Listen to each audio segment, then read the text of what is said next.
All right, I'm coming. Hang tight, guys.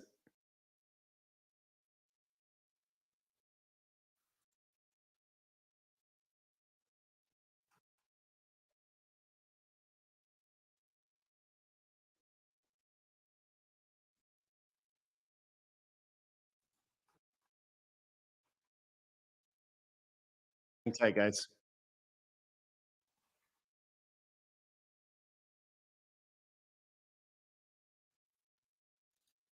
Hold on. This is just insane.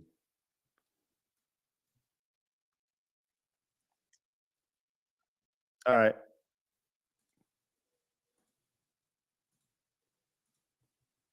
Duty, I got you. Hey, man, how are you? Hang tight. All right. You got me, buddy? Oh, you dropped me.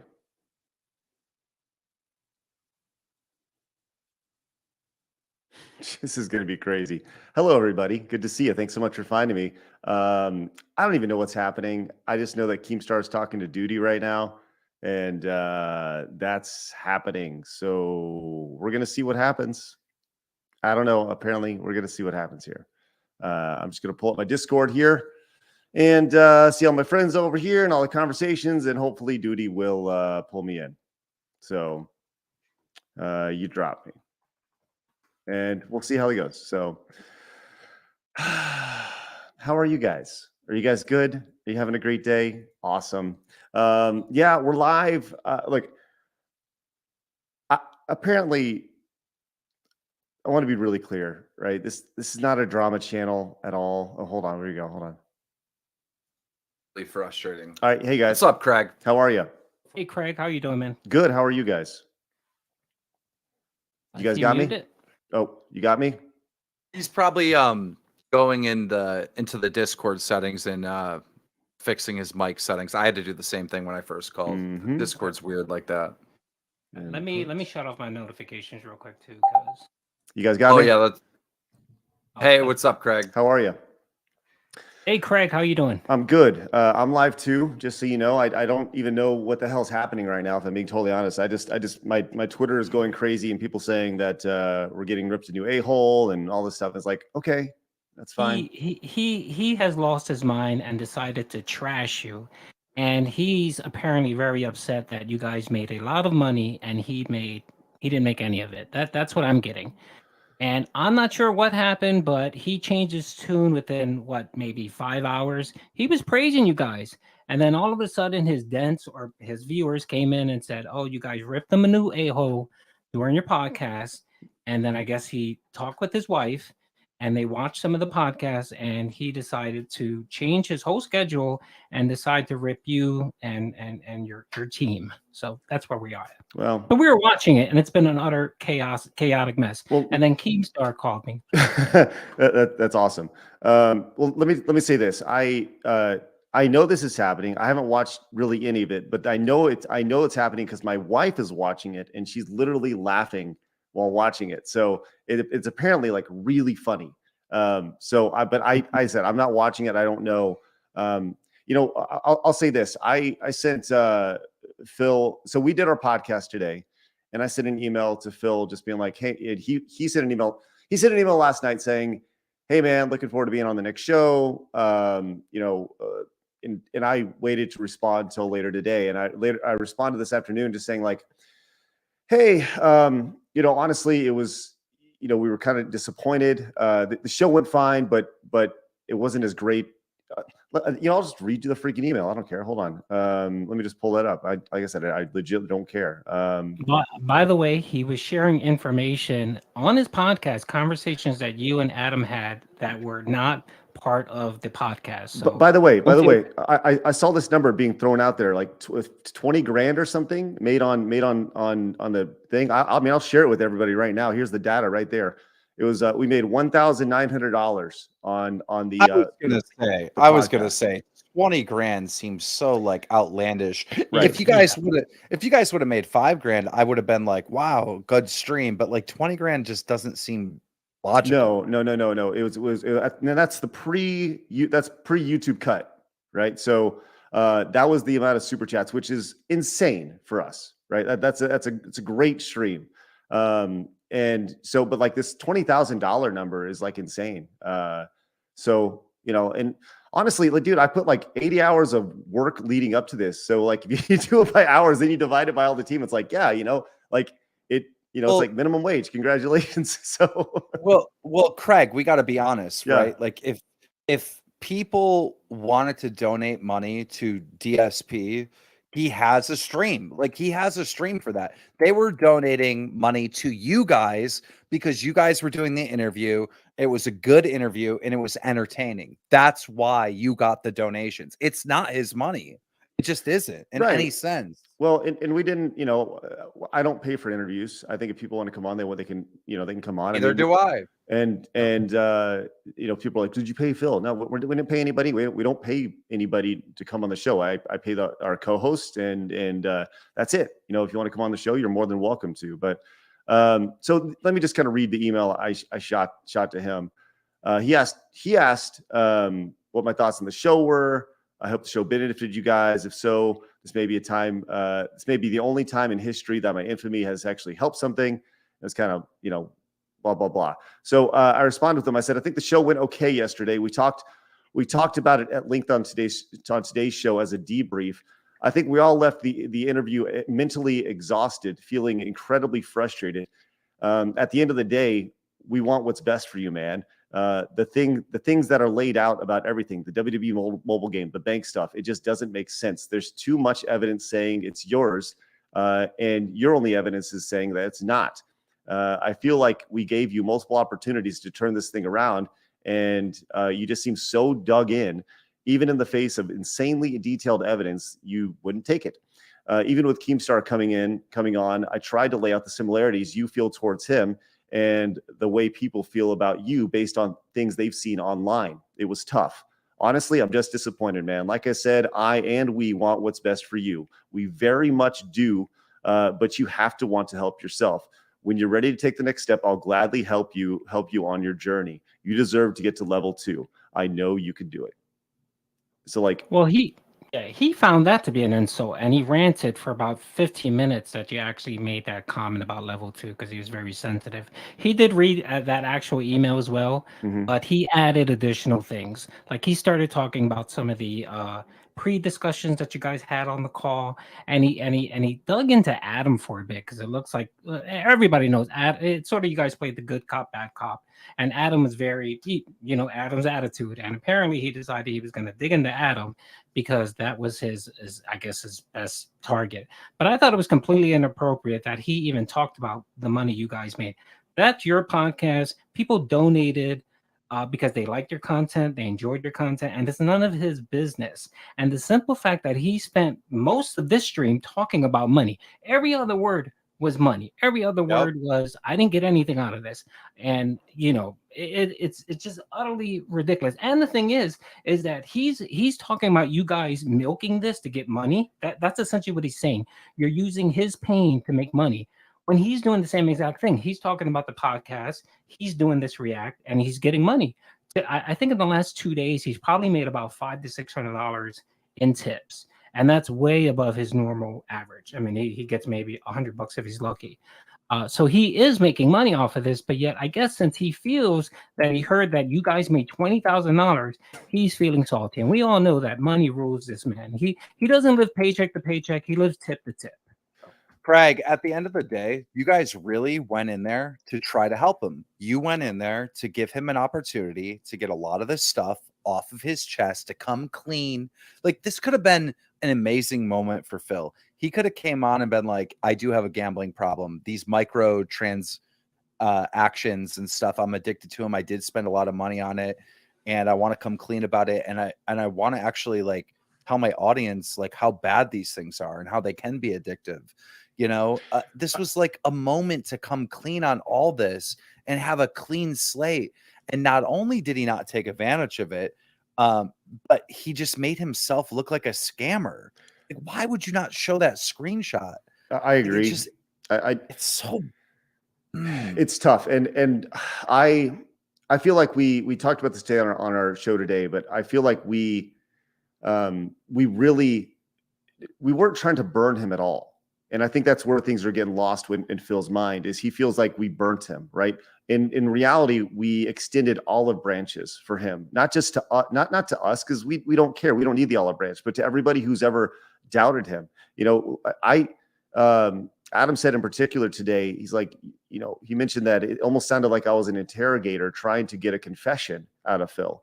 And at some point, there were times where it's like, listen, as I said in the email, this just doesn't make sense, man. Like, please help me make this make sense. You're either the most unlucky person in the history of Earth, or you're lying. It's one of the two.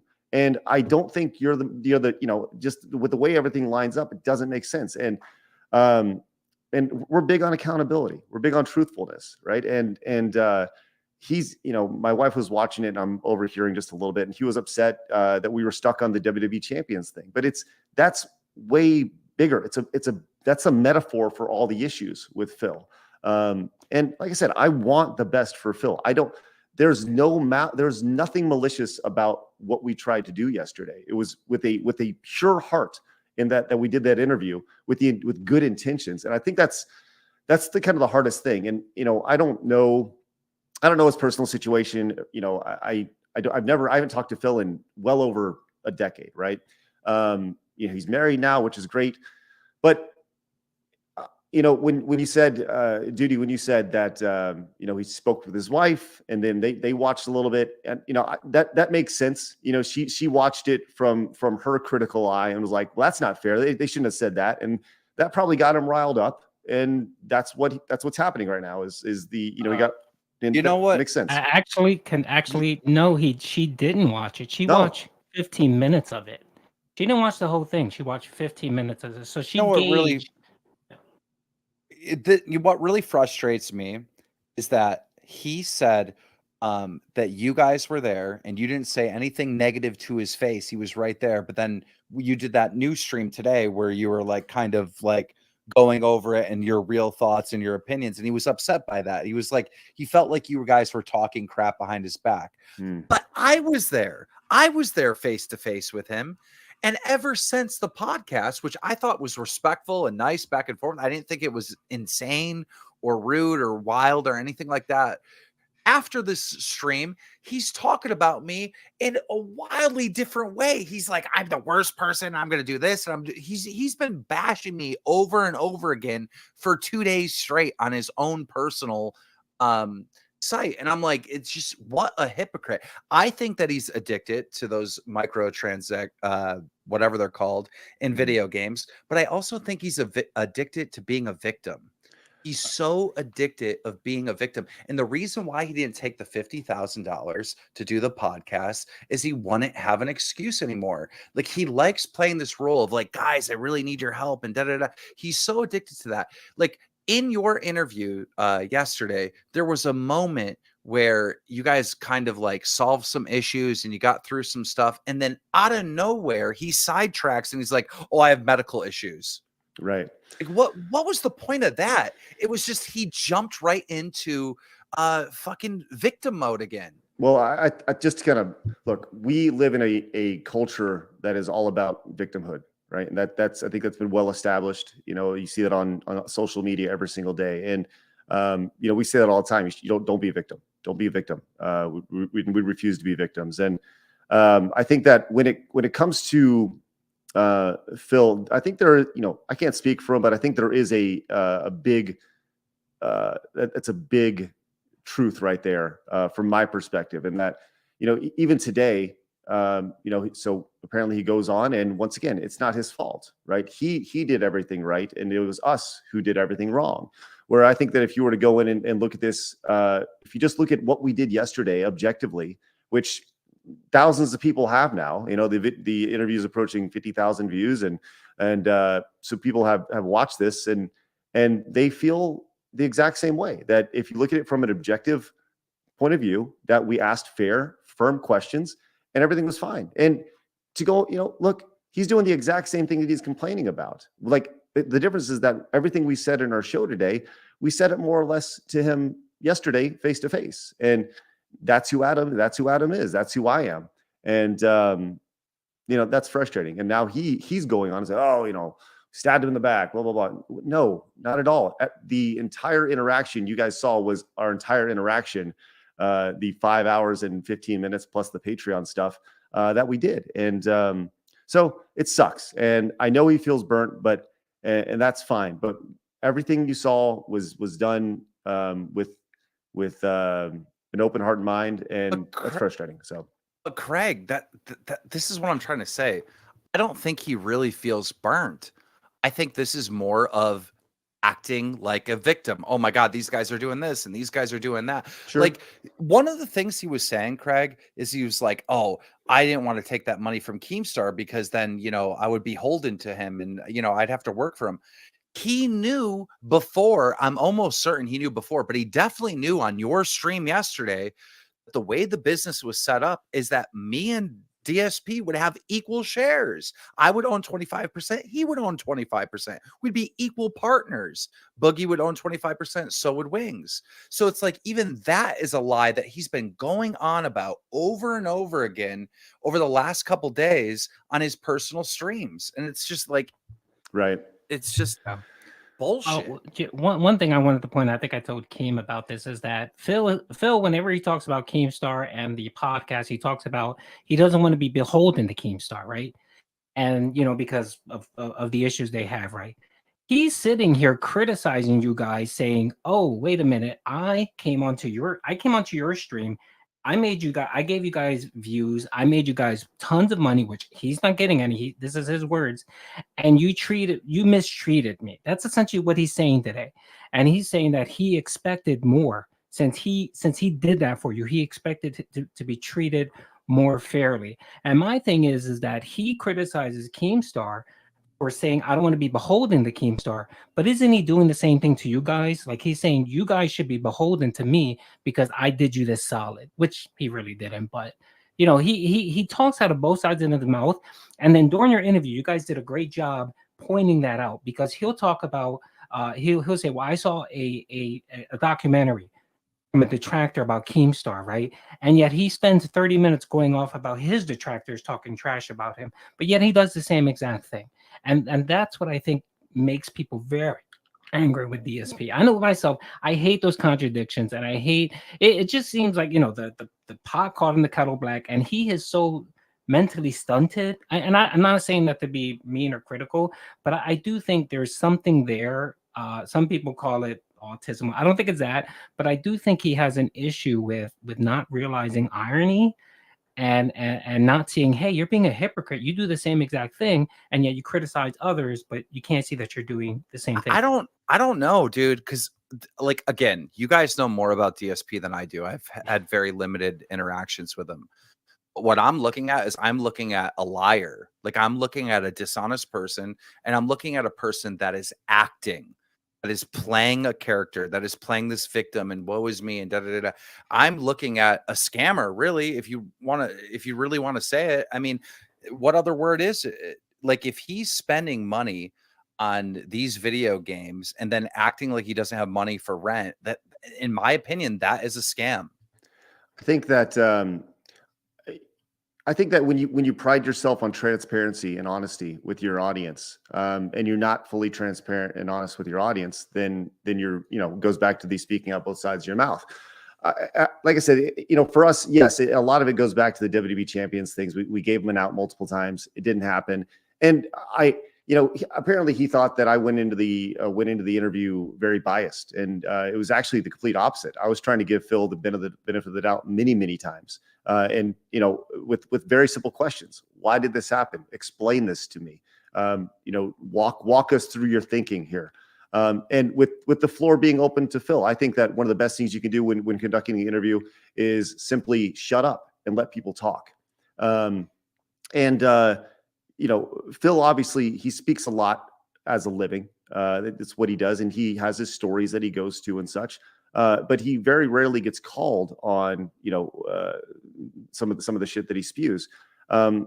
He doesn't have conversations. You're right. He Right. doesn't like communicate with others. And I think that's one of the biggest things. And I mentioned this today as well. Phil, and I don't mean this in a derogatory manner, but he is a dinosaur online, right? He has not adapted to the way the internet has evolved, right? It goes back to him asking you to email him as opposed to DMing, right? We DM tonight, boom, like we're talking to each other now. We're here talking 15, 20 minutes later, right? Things move quick, but he is, he still thinks that there's a like a proper way of doing things, like the whole email exchange that he wanted from you.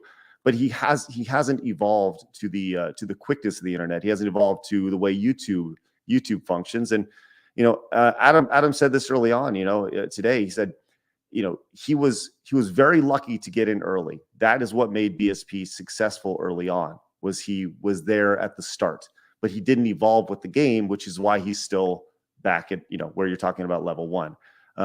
So that's kind of where it's at right now. And when you're in your office 6 days a week from 10 a.m. to 11 p.m. every day, 12 hours a day, 13 hours a day, whatever it is, whatever he said, it doesn't give you time to socialize. It doesn't give you time to have a normal life. When you have, we touched on this yesterday. We talked about mental health. That's not a healthy lifestyle. It doesn't allow you the opportunity to interact with other people. And I feel like he may, that may be a very negative thing in his life. I hope that he finds time to find balance. Balance is incredibly important in any time in life, and I hope that he finds that balance. But just right now, his life does not allow that.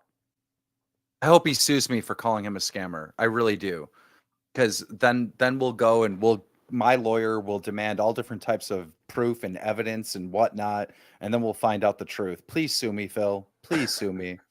Sue me. We're gonna have to connect you with the pastor Eric Miller, who is trying to file a lawsuit against DSP. But we could chat about that later.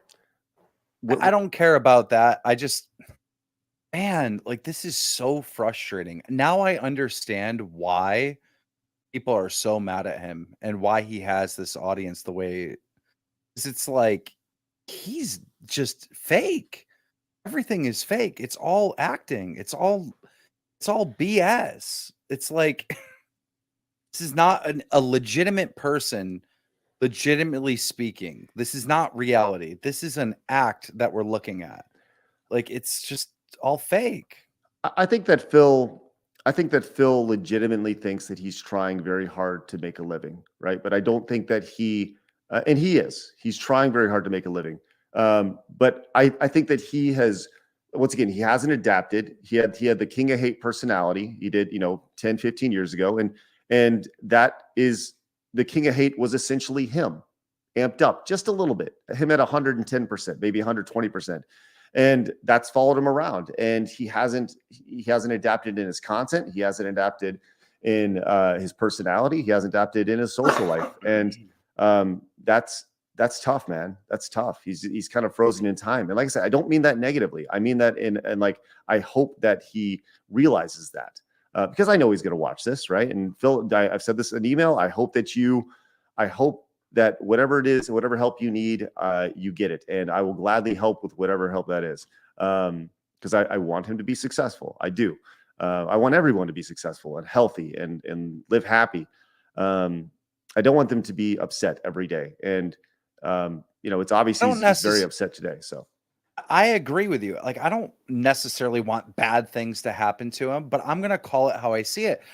He is playing a character. He is playing like, oh my God, I need to pay my rent and I need to do this. And this is an act. This is something that he desperately wants to do. Craig, I'm telling you right now, if he won $1 million in the lottery, all right, first of all, he'd set up a separate company and he'd claim it. So no one knew that he actually won, and he wouldn't tell anyone. Wouldn't tell anyone. I'm convinced that the reason why he didn't do the podcast, Craig, is because he wouldn't be able to play this character that he is playing. He wouldn't be able to beg for money. I'm convinced of it. Do you think that's just a personality trait that he has? That he just, or he's that he's addicted to it? Because I do feel like in my research, leading up to this interview, my suspicions, and this is just based off of my research that I've done, I feel that I feel that he's addicted to two things. I feel that he's addicted to the microtransactions associated with these mobile games, and I agree with you. I think that he's addicted to lying, and I think that happens to a lot of people. I think that a lot of the things that you see with Phil is I think it started with a white lie and it kind of snowballed, like whatever it was 4, 5, 6 years ago, and someone's like, "Hey, are you playing WWE Champions?" And he's like, "No," and he already said no, and then he had to, then people started holding his feet to the fire, and he's like, "No, no, no," and it just kept snowballing and snowballing and snowballing, and eventually it became such a lie that he didn't know how to stop it, and now at this point, if he was to take the olive branch that we offered him yesterday and the opportunity to kind of come clean, he would have felt embarrassed about it, potentially some shame for continuing this lie the entire time. But I think ultimately he would have seen tremendous praise from people, from them saying, Exactly. "Congratulations, you've conquered a demon. You looked inside yourself and you knew you had an issue."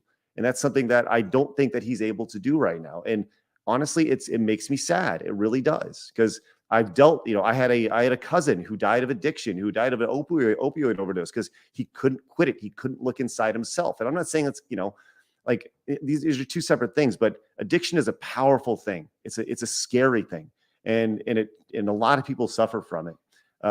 And you could be addicted to all sorts of things: drugs, pills, drinks, lying, whatever. And it just becomes a thing. And that's just, in my research, that's what I feel that I found. And we didn't even get a chance to get to that yesterday. And that's kind of the crazy thing.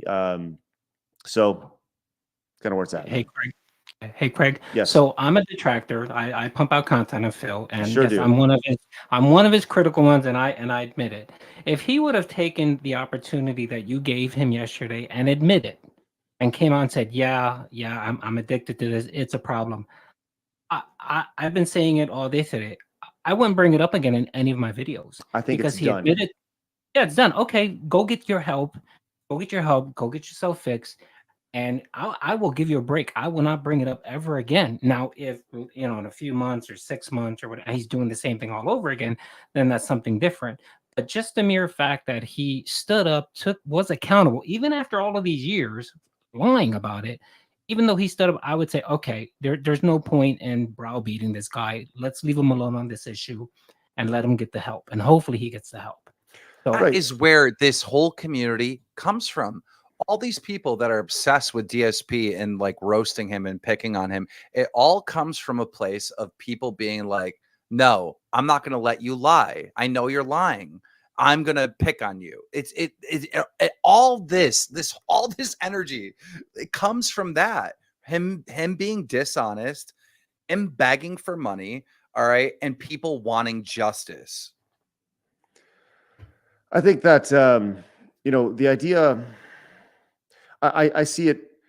So you got to pay your bills, right? And I think that's the thing with Phil is, I gotta make sure I cover these taxes. I got to make sure I cover these, whatever my whatever bills it is. That's fine. We all get it.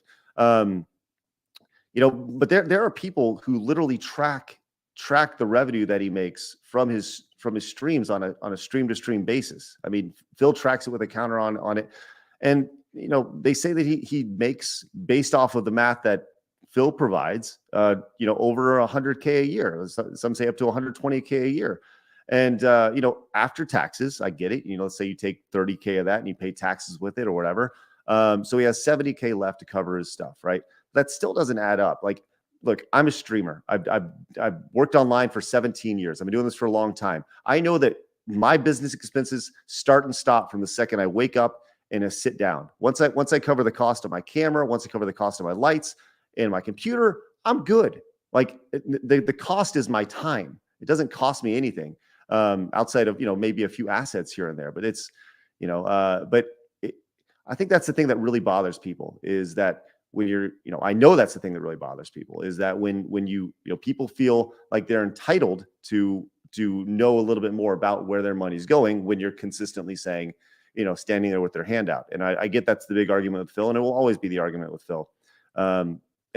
my thing is like, you can ask, you can have your hand out all the time, but you got to at least reinvest it back into your content, and give people an opportunity to see where their money's going. So, it is what it is. So, especially to be so entitled like that, when like the average American, I think, makes like $30,000 a year or something like that, right, or $50,000 a year. It's not 50,000. like half of that. Like, what? This right. guy, no, it's like, again, I know very little about Phil, but like I understand everything now. I know why there's this hate wave on him, and it's been on him for years. It's because of this bullshit. He is not a real person. He is not genuine. He is not honest. He's a scammer. I just see a scammer.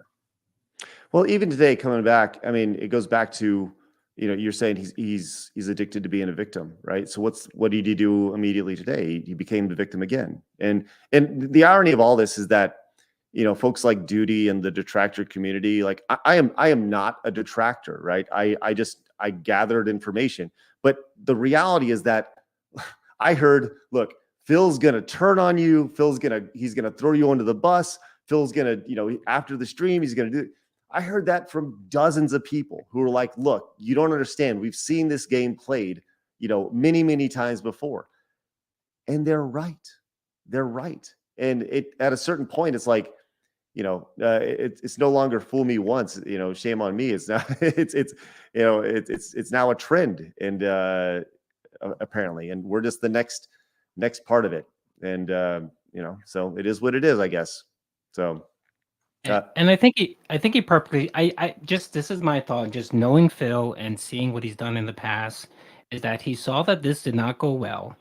He tried to commit to a second interview, and I think this is kind of his way of making sure that doesn't happen. So today, when he's done, he'll sit back and say, "I'm never going back on the podcast. I'm never going to talk to whatever. They mistreated me."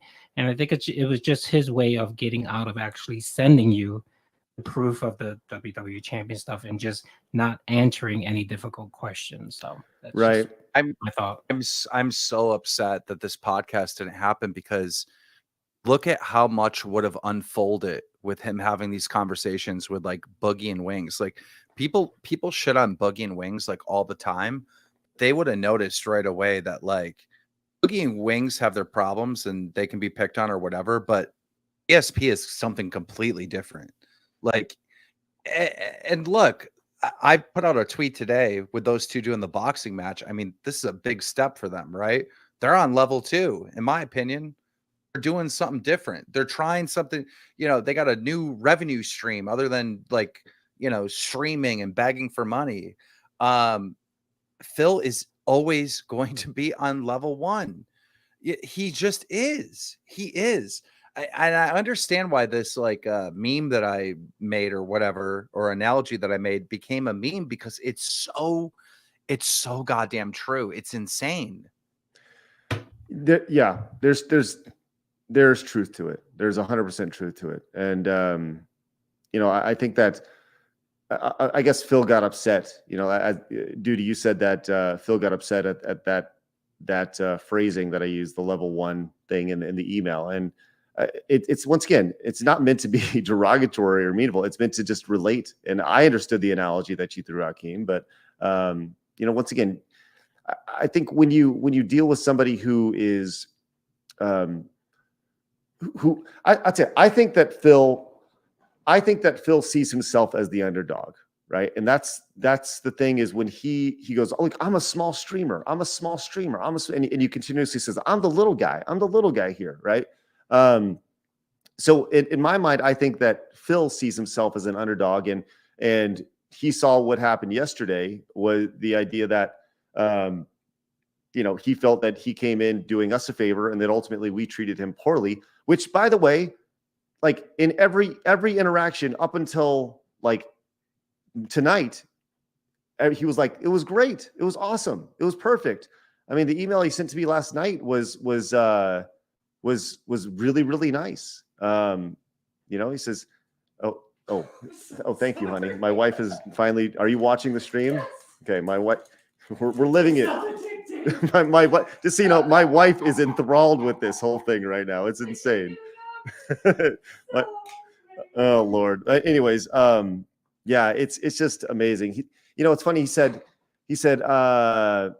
in his email to me after the show yesterday, says, "I know you'll want to get back to normalcy, but I'm looking forward to hearing from you again about the possible next appearance. My viewers are telling me that they think you and Adam were too harsh, but I disagree completely. As I told you on the podcast, you are nothing but fair, and there's pretty much a 100% consensus that the Keemstar bit was intrusive, gave him free plugs for his own content, and took away about an hour that we should have been more on topic. I didn't mind, but that's the vibe my viewers are sharing with me. I would likely be best for a repeat appearance to just be us to avoid people feeling like it was a surprise or trick to shock me. So like leading up to that, I mean, like you said, everything was great. He said everything was fair, and I agree. I thought we were extremely fair, but once again tonight, all of a sudden, things turn sour, and he is the victim again. And once again, You both kept reiterating that you want the best for him. You want good things for him. Like, and that's why you were asking these hard questions and grilling him, is because you wanted him to come clean, because that is the best for him. right? And it's just so frustrating. And for me, I have never said anything about DSP without being provoked. He's provoked me every single time, unless you want to count 2016 when I covered a legitimate news story happening on the platform. I've never went at this dude unless he provoked me, unless he's saying something about me, and then I respond on Twitter. Then I make a Twitter video. Then I put out a tweet. And like right now, he's talking shit about me, so I come on this live stream. I'm always in response of what he's saying. Right. Do you so it's very obvious that the thing that I got out of your interaction with him yesterday was that you were just kind of done with him. Like you're done with you think he's really hard to work with, and you kind of understand why he's in the place he's at right now. He's just kind of difficult. If he wanted to do the podcast with Wings and Boogie, there'd be strong contracts. I'd still do it, because at the end of the day, I know it's going to be a hit. It's business, right? Yeah. There would have to be like some strong contracts. Like, if he was difficult to work with, we would all have, me, Boogie, and Wings would have 75% of the company. It would be, we'd have to put like some type of voting system, right?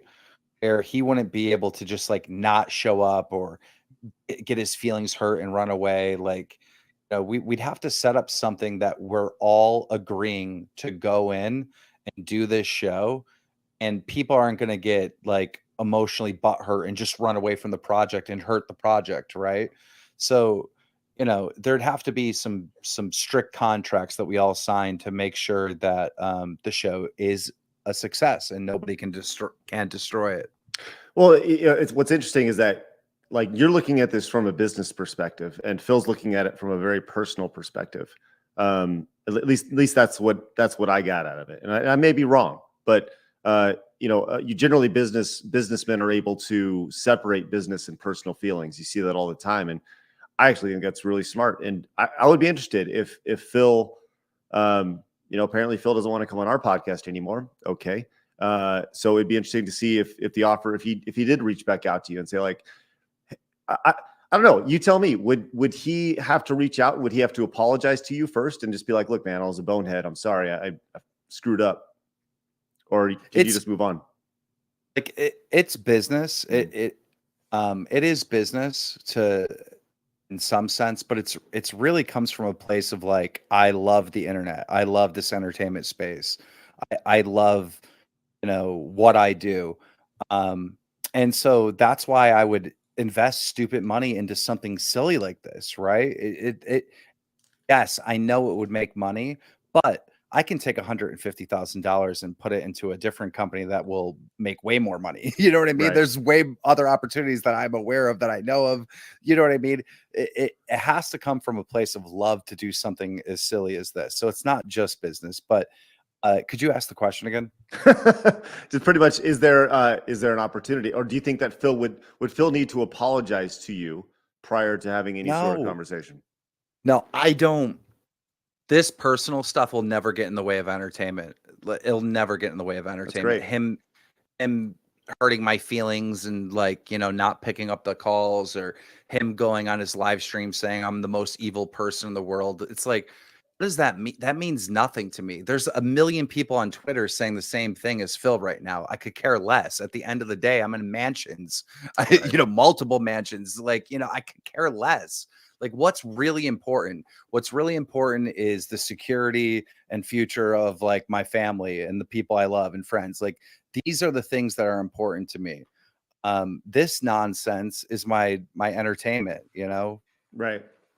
You know, Hey, go, real quick, yeah, can I dude. just quickly ask a question if you don't mind, Keemstar? So, have you considered possibly replacing a DSP with another locale for the podcast, or maybe just consider doing it with Wings and Boogie?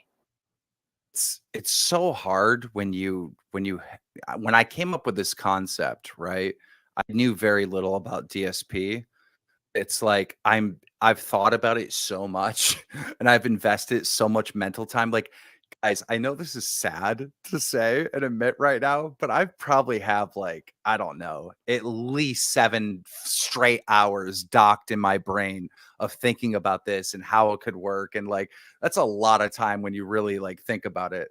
Um, and I don't think there could be anyone else other than those three that would make this work, to be honest.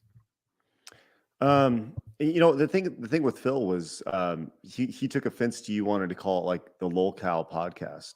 He's like, that's just offensive. And it's like, okay, I don't think that's necessarily, like like a deal breaker, the idea of like what the title of the podcast is going to be. So yeah, it's tough, man. It's tough. A lot of people were talking to us about whether there was going to be a part two. And when I talked to Adam and Blabs and Travis about potential part two, the consensus we had was we didn't necessarily want to have a part two if it was just going to be the same ring around bullshit as yesterday. It needed to be something with substance, and the only substance would really be if Phil was like, yeah, let's talk about WWE legends, or let's actually talk about this bank stuff that is definitely not mine, but is clearly mine. I think that's pretty much the only way we would have done a second part after sitting down and talking with the team about it. So I don't think a second part would have happened at all. So maybe, like I said, maybe the podcast with Boogie may happen. So, by the way, speaking of, I was DMing with Boogie earlier. We're talking about having him on the show. I think that'd be super fun leading up to the boxing match you guys are going to have with Wings. So Yeah, that'll be real good. Just to forewarn you, Craig, you're probably going to get bombarded with just about as many DMs and Twitters from the Buggy detractors as well. Just a quick heads up. Okay, well, we'll figure it out. We'll figure it out. I mean, like I said, I try to be fair to myself, the person I'm interviewing, and the audience, and I'm sure I'll do many hours of research leading up to that as well, if and when that happens. The only way I'm willing to probably talk to Phil again is if I can talk to him in person. I'll get on a plane, I'll fly first class all the way to the other side of the country where he's at, and I'll meet him at a coffee shop or something. And I want to sit and talk to a real person. I can't do this online stuff because he's not real. That's not a real person. That is an act. I am an expert in online entertainment, and that is not a real person. That is you're looking at a character. This is not a legitimate person. I would have to speak to him face to face to have a real conversation. It's the only way. If you were to let's put together a little plan here, right? Like, let's put together just a real outline. Are you willing to offer Phil money for that interview? Because I think that's the way he would accept it, based off of the idea of supplementing one day of his streaming time. Absolutely not. I would demand that there's no cameras. I want to go talk to him with no cameras. I want to talk to the real person. Nice. I know that's going to make people upset in the chat or whatever, but no, that is the only way I will talk to him. I'll spend first class ticket across the state right now. I'll spend like $5,000 just to have a private conversation with him. I want to talk to a person, not this character, not this act. I think that says a lot, to be honest with you. The idea that you don't even want don't even want cameras attached to it, I think that's pretty cool. I'd be interested to But see. for Yeah, Keemstar, but to be honest, I don't think it's a character. I think that's him. Phil and DSP are the same person. And it comes off with everything he does in his life. I mean, maybe I might be wrong, and God bless you if you can go and see and maybe tell us, oh, he's nothing like what we think he is. But he's been a content creator for 15 years, and he has over 100,000 videos on YouTube. And I don't think there's anything more. I think what we see is who he is. Maybe off camera he isn't a different person, but that's the only chance I have to get to like the real person. Even if he's in his mind playing this character or whatever, even off camera, at the end of the day, there is a real person in there somewhere. But this is an act. That is not a real. He is acting like a victim, like clearly, right? He is lying about the WWE stuff, right? And if it's lies and it's acting, then it is a character. It's not real. It's not legitimate. It's not a real person. Duty, why do you? I mean, Phil's watching right now, by the way. Like his name pulled up in my chat. So, like Phil, if you're watching, like if you want to join the conversation, if you're up for it, I mean, Keem, Duty, if you're up for it, I mean, I don't know if you guys are. I'm more than happy for it. He's always welcome on my streams. Phil, like I just said that I wouldn't talk to you again unless it's in person, but I will talk to you in this setting with Craig and everyone else here. And again, it's not coming from a place of hostility. It's just how I see it. These are my genuine thoughts, and a lot of people seem to agree with me. Well, if you want to, Phil, just email me and I'll get you the call and information. We'll get you Discord and install that stuff. So, well, look, I think that I don't know. I think the thing that's most frustrating for me is like we're all coming at this from different angles, right? Duty, you're looking at this from an entertainment perspective. You look at Phil as something that is fun to watch. You look at from a kind of car wreck perspective, right? You kind of see it as this thing that is entertaining for you and the detractors to watch. Keem, you look at this as this can't be real. Like this person can't. This is so a character. It's so ridiculous that it's got to be fake. And I look at this as like, a guy that I feel bad for. I hope that he is able to get things in order. And a guy who saw some success early on and didn't change or innovate and is still in that same spot. And as his audience has slowly dwindled, he's been more and more reliant on kind of the tactics of deceiving them, and that sucks. So I think we're all looking at this from three very different perspectives, and it's real interesting. And at the end of the day, I think that it's going to be on Phil. Like we said this on the podcast, said this today, it's going to be on Phil. And until Phil kind of looks himself in the mirror and be like, yeah, like I got to do something. I got to change. I got to do this.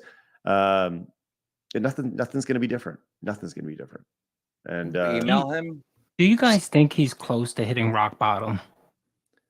I don't know. Rock bottom's different for every single person.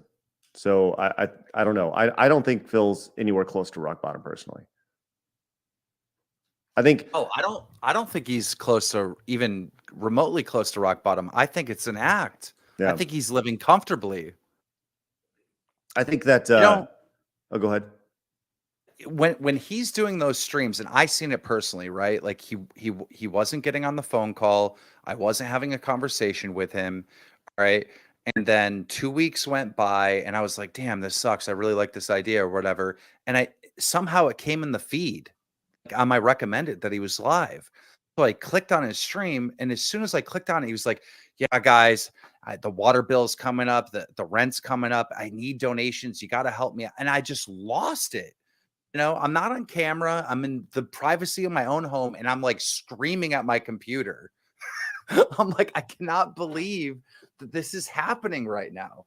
But to further my point is it is an act. There's no way. If those people didn't donate to him that month, all his bills would be paid. They would be paid. I I think don't believe that he's really that close to not having rent paid and stuff. I don't believe it anymore. I think that that's when you hit rock bottom, is when you can't pay the bills, right? And whether that's a month from now, whether that's 2 months from now, whether that's 6 months from now.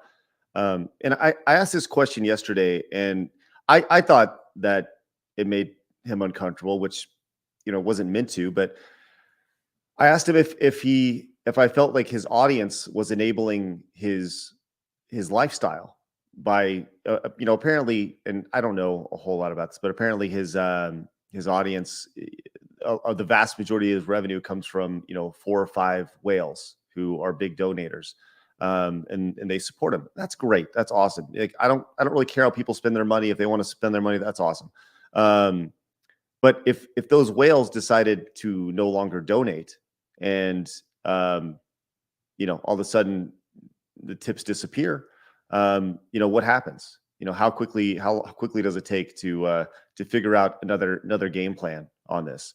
And Phil kind of took offense to that. I felt the idea of, like, are these people enabling your lifestyle? And as we established, it's not a healthy lifestyle at all.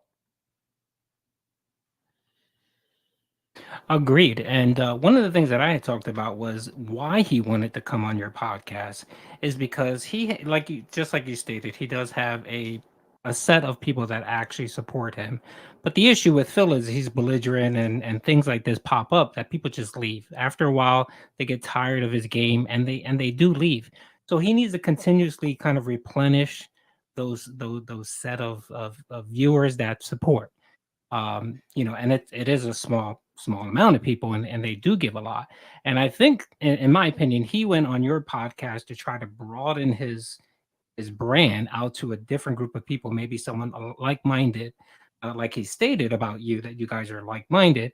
And he was hoping that maybe he can get some attention, bring some folks from your podcast to watch his streams, and hopefully a few of them would eventually become whales and support him. So he continually does this every like 6 months. I mean, I know you guys don't watch it that closely, but you see a pattern with him. And when I heard he was going to be on your podcast, I said, okay, this sounds like he's just looking to replenish, his income source with people willing to tip the guy. And I was a little bit upset because I said to myself, okay, this is the pattern that's been going on for so many years.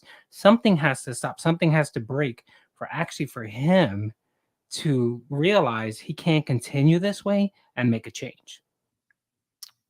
Dude, if you think about it, if a little girl's dog needed surgery and she had to raise money for it, she was asking for help online, fine.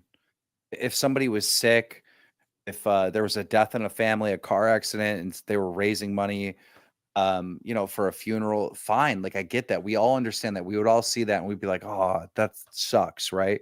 But when you see a grown man, like, video game posters in the background multiple times a month online begging to get his bills paid, I mean, a grown man, like, it's like he has to have some type of like fetish or something of being a victim and being ridiculed and being mocked. Like, there's some type of addiction here. Right. And we've talked about the addiction side of it as well. And when it goes back to the idea of addiction, the word, when you're addicted, you don't realize that you're addicted. You know what I mean? Or that in sometimes you just don't know how to quit. You think of any sort of smoker or somebody who's addicted to alcohol, an alcoholic, or drugs, or whatever it may be. And it's very hard to admit that you're addicted. And I think that's kind of the craziest thing about all this is, I felt that during our conversation yesterday, during the 5-hour conversation we had with him, we, like I said, I went in with an open mind. I went in with a lot of of things to talk about, a lot of questions to ask. And throughout the questioning, what I heard from his answers was a lot of doublespeak and a lot of runaround. And the conclusion that I came to was that based off of his answers and his inability to answer some answers, and his was that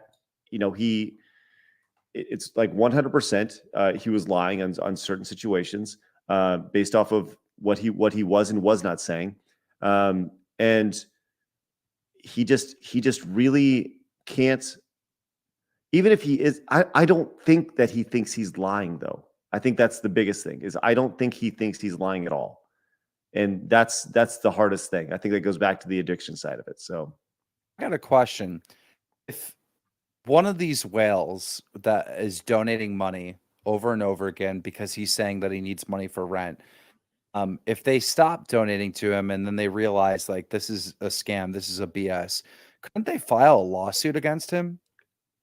And when like through the court process, they'd have to pull the records and find out at that time how much money he had in his bank account, how much the bills were. Was he being honest or was he committing fraud? You know? No, I don't think so. Because people have recourse. If you feel like you were misrepresented and you tipped, you can go to PayPal and file a whatever that's called, a chargeback. chargeback. And Yeah. the same thing with YouTube. Yeah. So there's kind of mediation. And I think the YouTube terms of service for super chats, it actually has verbiage in But there you- that you agree to remediation or arbitration or whatever that case is. So I don't really see that. Now, if you're doing like a fundraiser or something like that, and you're saying it's going to this and it doesn't, that's different. But him just That's what I'm begging, saying. Cause like there's so many stories of like, I don't know, somebody faked an illness and raised a bunch of money on GoFundMe and whatnot. And like they got criminally charged and sued for doing that, right?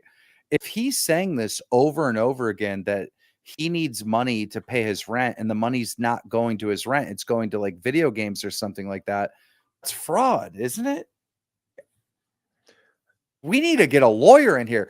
Yeah, I Craig, don't let's know. get a lawyer on the show. Get Nick Rekieta in here. Where's Nick Rekieta at? We need It's like fraud. yeah, I don't think know. it depends on the scenario. It depends on the scenario. But like I said, people do have recourse. They can do a chargeback through PayPal or YouTube. I think that there have been, as you said, Keem, there have been many times where people have used a certain platform for that. I don't know if YouTube is necessarily one of those platforms where people have said, people will say, we go to GoFundMe, and I'm sure GoFundMe has something in their TOS about the money, making sure it's used for a certain cause or whatever it may be. But I don't know if YouTube or Twitch or PayPal have those as well. I think kind of once your money's gone, it's probably gone. But it's worth asking for sure. I'm not a legal person. I don't know. So, man, it's slippery though, man. It's slippery because I just go back, to I really need to pay this. I really need to pay this. And generally, like I said, I think once somebody gives you their money, it's up to you to do with it what you say, and that goes back to the trust you have with your audience and the audience's trust in you. But The whales, do people know the whales? Are they like are they, is their government name public? Are they public online or are they just hidden? Are they anonymous? so, Some, yeah. and by the way, you guys are saying that DSP emailed me. He has not emailed me. I do not see an email. I have my email open right now. Phil has not emailed me. I do not have anything in my inbox from Phil about this right now. So Yeah, make sure it's the right DSP, because there are a couple detractor sock accounts that look very similar to his name. mhm. Is he live right now or did he end his live stream? Because people were saying that he was watching, and then I went and looked and I can't see that he's live. I could check. Yeah. If you could check real quick. Because what I would like to do is I'd like to interview his top donators. If I could confirm like who they really are, I'd love to interview them. Right. I I think it's his podcast is done. Duty, can you talk a little about that? Because that's something that people wanted me to bring that up yesterday during the interview, and that's something that I shied away from because I felt the interview should have been about Phil and not his viewers, right? I think people have the right to view and watch whoever they want for whatever reason they want. But obviously, you know, there is some critiques about some of his viewers in particular. Do you want to talk about that a little bit? Sure. So the main one is a gentleman named Derek, who seems to be very problematic to Phil. This is a guy that goes on the streams every day and just interacts with Phil on stream, and you know he seems to be a bit of a nuisance to most people. The issue with him is that the guy has been known for some very shady things. If you actually go to his Twitter account, the guy is into some very shady stuff, and I don't want to get specific in it, but some of it What's his does involve Twitter CP. account? Is it Derek IP? I believe that's his Twitter account. I'll let you guys share it in the chat.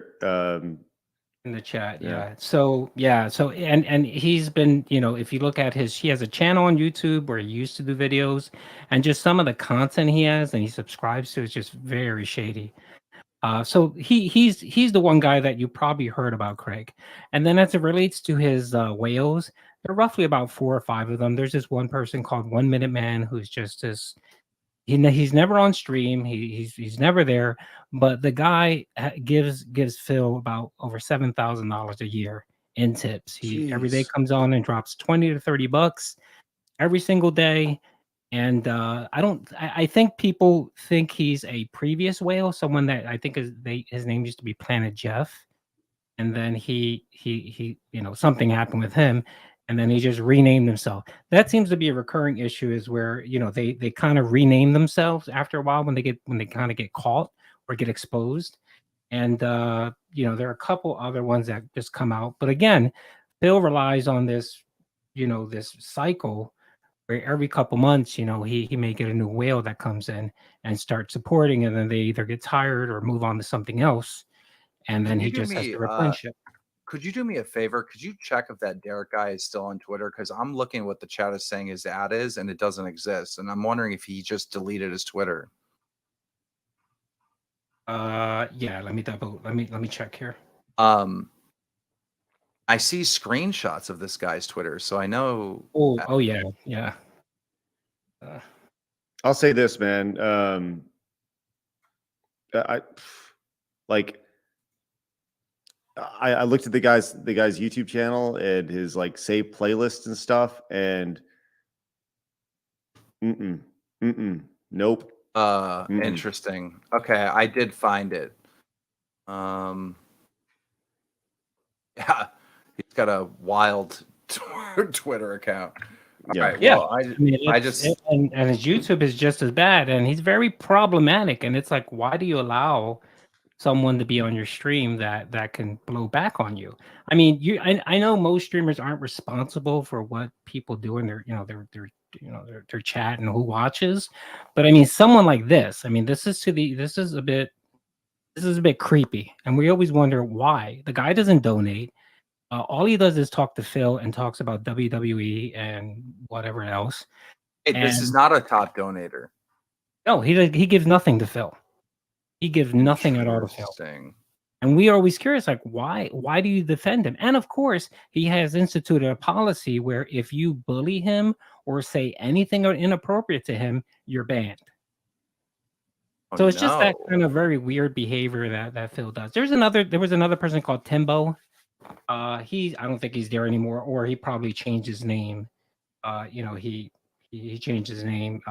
He was kind of one of the older whales. He had another guy called OIC, Only Iced Coffee, who was just a nut. He would go around doxing people that harass Phil. You know, anyone that would harass Phil, he had this weird obsession. He would go around doxing people. It just seems like a circus. I mean, it's just a pure circus, and I always call it the vortex of doo-doo that surrounds Phil, and it just seems like everyone around him, he just attracts that weirdness. Well, I'm going to be the whale hunter. I want to talk to every single one of these people. I want to do an interview with them. I can send you a link. $50,000 I was going to give to Phil. I'll take a little chunk of that, and figure out who these people are. Well, you know where that money's going to go back to, right? True. Maybe that's a bad idea. I'll Right. figure out a way to do it where that doesn't happen. There'll be some strict contracts or something, but Yeah. I want to go. I'm sorry. The Timbo guy, real quick. This guy's on his 5th bankruptcy, and Phil knows it. And instead of saying, "Hey, dude, stop giving me money," he keeps giving him. He keeps giving. I don't know if he's been giving him money for it. I haven't seen him much, but those are the type of people that Phil attracts and that donate. And it's like, dude, this guy's talking in chat about his bankruptcies. And yet he's wailing out and giving the Phil. And like if that were me, I'd be like, dude, don't save your money, like keep it. Like, you got to fix your own life. Don't give me money. But Phil is just like, hey, thank you. Keep it going, keep it rolling. How do you know he's on his take 5th it- bankruptcy? That's He fifth- talks about it. He talks about it on stream. 5th on his stream. bankruptcy? Like, are you at a certain point? Yeah. Like, Do you see Yeah, my but Craig, my Craig, stream? you Do got to see my- understand that these guys, they look at the internet like a metaverse, right? And they're playing characters. Like there's no way this guy's on a 5th bankruptcy.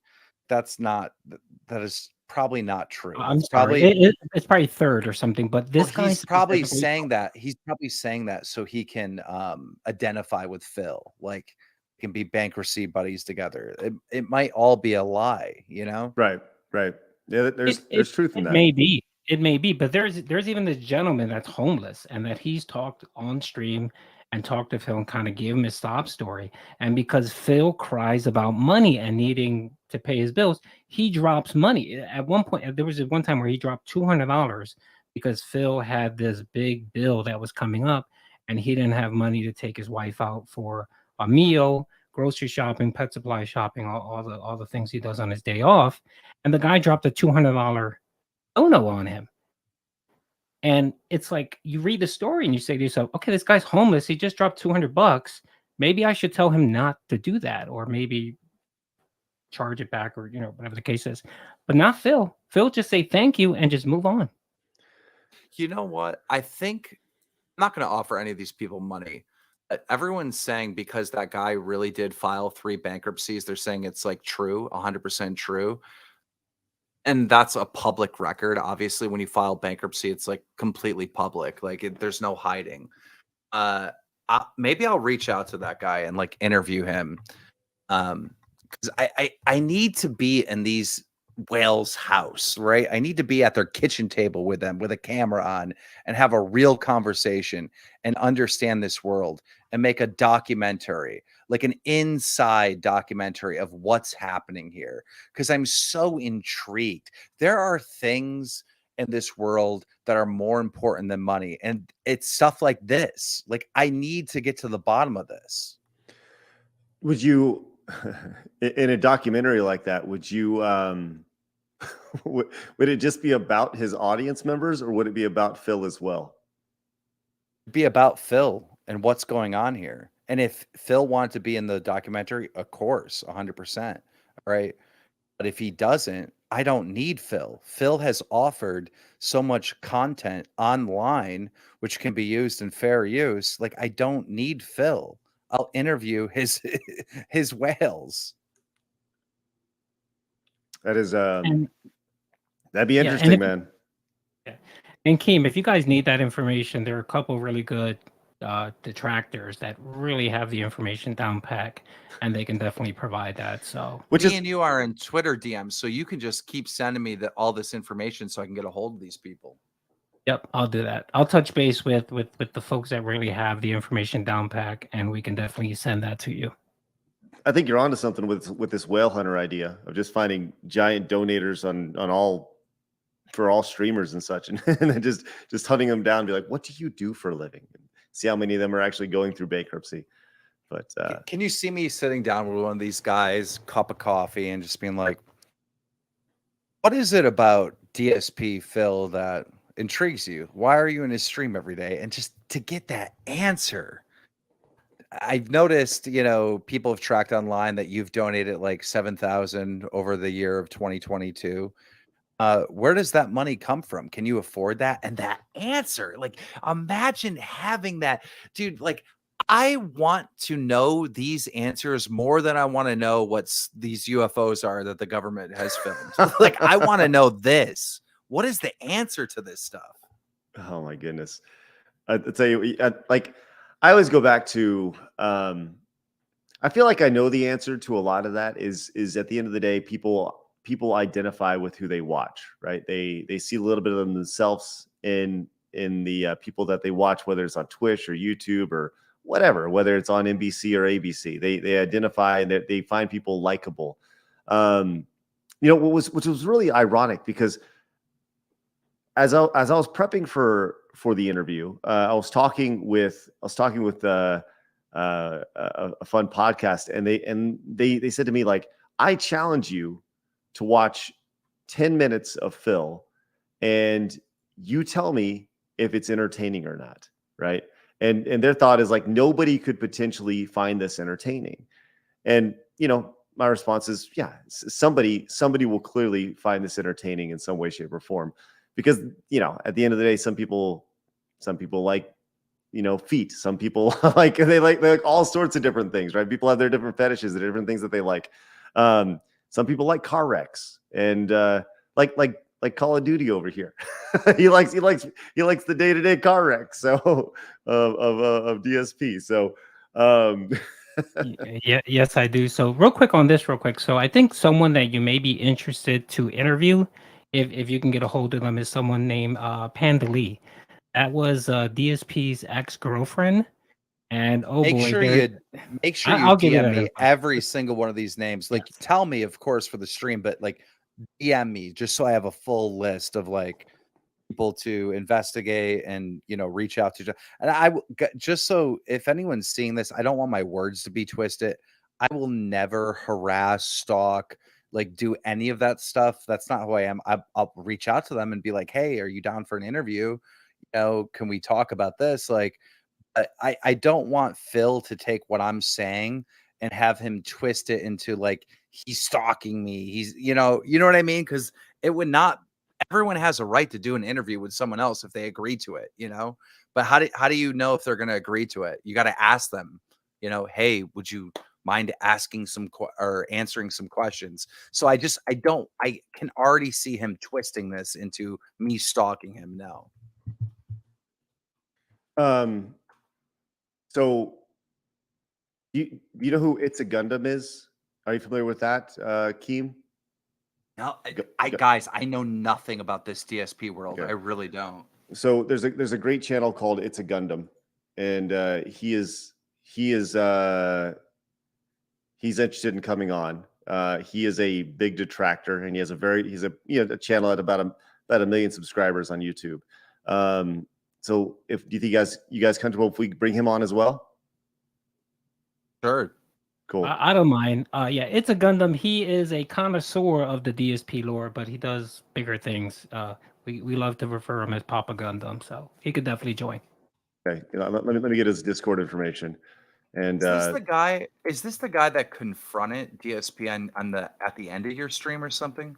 yeah, so at the end of the stream, we had an audio clip that was from him, and he's a pretty big detractor. He makes fun of him in a lot of his videos, but he did like a 3 hour long video about a previous interview that DSP had done, where he just kind of broke it down, and that I think it has a few million views. It's pretty funny, man. So let me see if I can get him in. All right, I think I have it. Give me just 1 second. I'm going to send you guys the message. His Duty. I'm gonna hop out, send you his information, and then you can set up a new call. Does that sound good? And I hope I Sure. don't screw it up. Okay, I'll try. Okay. Hang tight. All right, hang tight.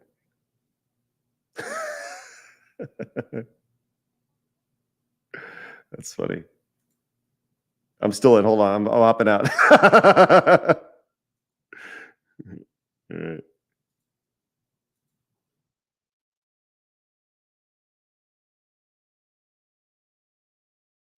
Working. Hang tight.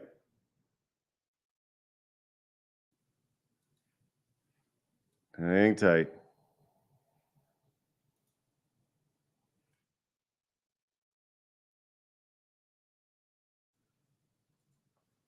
Stand by, G2s. Look, guys, if you just pop it in, I see all the super chats. I'll get to those at the tail end. I appreciate you guys. This was not planned at all. You guys know that. This is crazy.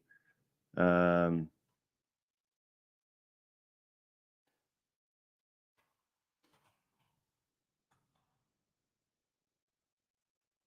going to sleep? Okay. All right.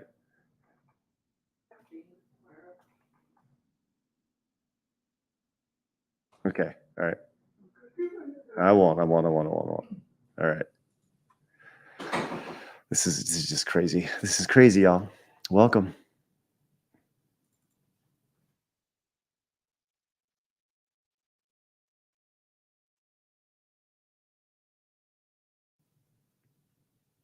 Okay.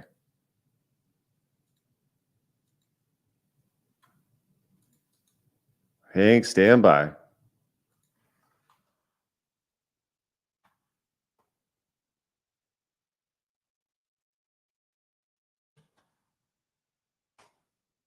This is the internet at its worst right here. Let's see. Let's see.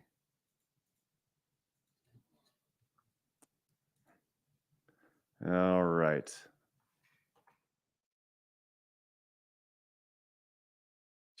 Jeez.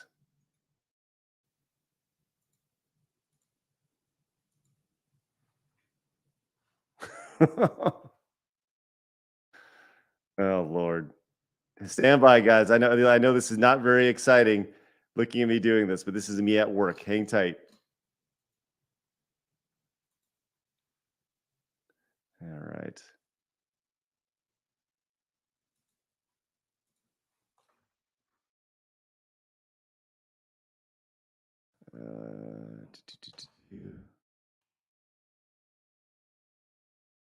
Oh my gosh, this is just insane. Let's see. Add him.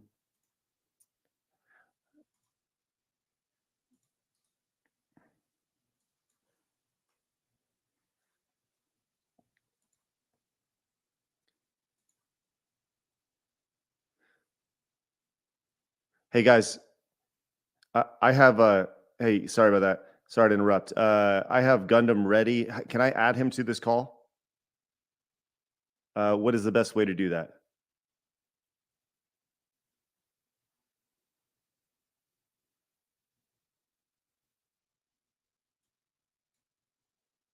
Hang tight.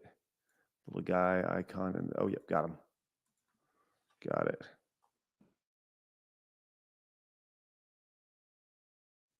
All right, he should be added. Here we go. Gundam. All right. Joining us, we have Gundam, Duty, and Keemstar all on the same stream. Who's having fun? Nice to meet you. Oh, what's So shaking? apparently you're the expert on DSP. Like a jackass, I had 2 audio things on. You got us, Gundam? You sound good, Gundam. Test. He'll get it. There we go. All right, you there, No, buddy? it's not I am just so you. sorry. Craig and myself also had to change our audio settings as soon as we joined. Discord does this every goddamn time, and it makes Really me look like a does. douchebag. Yep. Keem, So- nice to meet you, brother. I was trying to get a hold of you since the day I started. Ironically, I was following a troll Twitter. Really? I was like, Yeah. Keem, I'm your new boy. I'm the hottest thing in town. I hear that you are an expert in DSP. What did you think of interview on side scrollers and whatnot? I'm not really an expert on DSP. I'm going to be real. The best guy of all times is Almighty Tevin. I'm a content creator that fell down a rabbit hole and I just can't stop falling. The stream was absolutely brilliant. It started off slow at first. And then all of a sudden, Craig just goes, good cop and Adam's bad cop. And they beat the living hell out of Phil for 5 hours straight. It was glorious.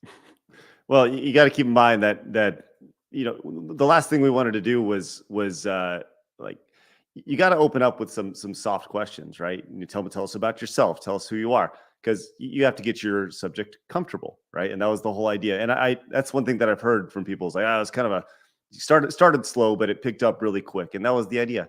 So, Well, you I did it didn't- masterfully.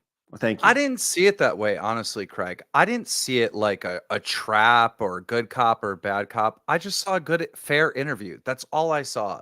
You know, obviously, like people that hate DSP, they're going to be like, oh, you guys owned him. You beat him up. It's like, no, that was fair. That was fair on every level. That was a fair interview. Well, You guys weren't screaming over him. You guys weren't hitting him with false allegations and like, you know, just you guys were being fair. I thought it was so perfectly done, to be honest. come on, Keem, it's 2023. Reality is a Debbie Downer, and being fair is bad. If you say anything like, "Oh, trans women, something kids," you're canceled in this world we live in. I still think it was fair. Well, it was fair, definitely, no doubt. But Phil was not ready for fair. He was looking for softball questions. I think that's what a lot of people expected. And but Phil, I will give Phil 100% credit. He said nothing was off the table. He wanted this to be like the magnum opus of Phil. The idea that everybody can point to this interview and it'll be done. And you know, after 5 hours, we legitimately, I mean, I had 3 pages of questions ready to go. I got through about a page and a half. We could legitimately have done another 3 5-hour parts with him because we barely scratched the surface. There's so much to go into. Unfortunately, it doesn't look like it's going to happen now. Yeah, there won't be a number 2 for this Lord of the Rings. There will not be number 2. Gundam, I actually know who you are now. You're the one that like got copy stricken by Pokimane. Pokimane, right? she loves me. We're best friends. Now I know who you are. That's crazy. But I am going right where you have been because now I'm hooked on this Phil stuff. I want to interview his whales. That's the next step. I want to make a Okay, whole if you want documentary. Derek, I will find him. Me and my assistant, we got bored like 2 nights ago.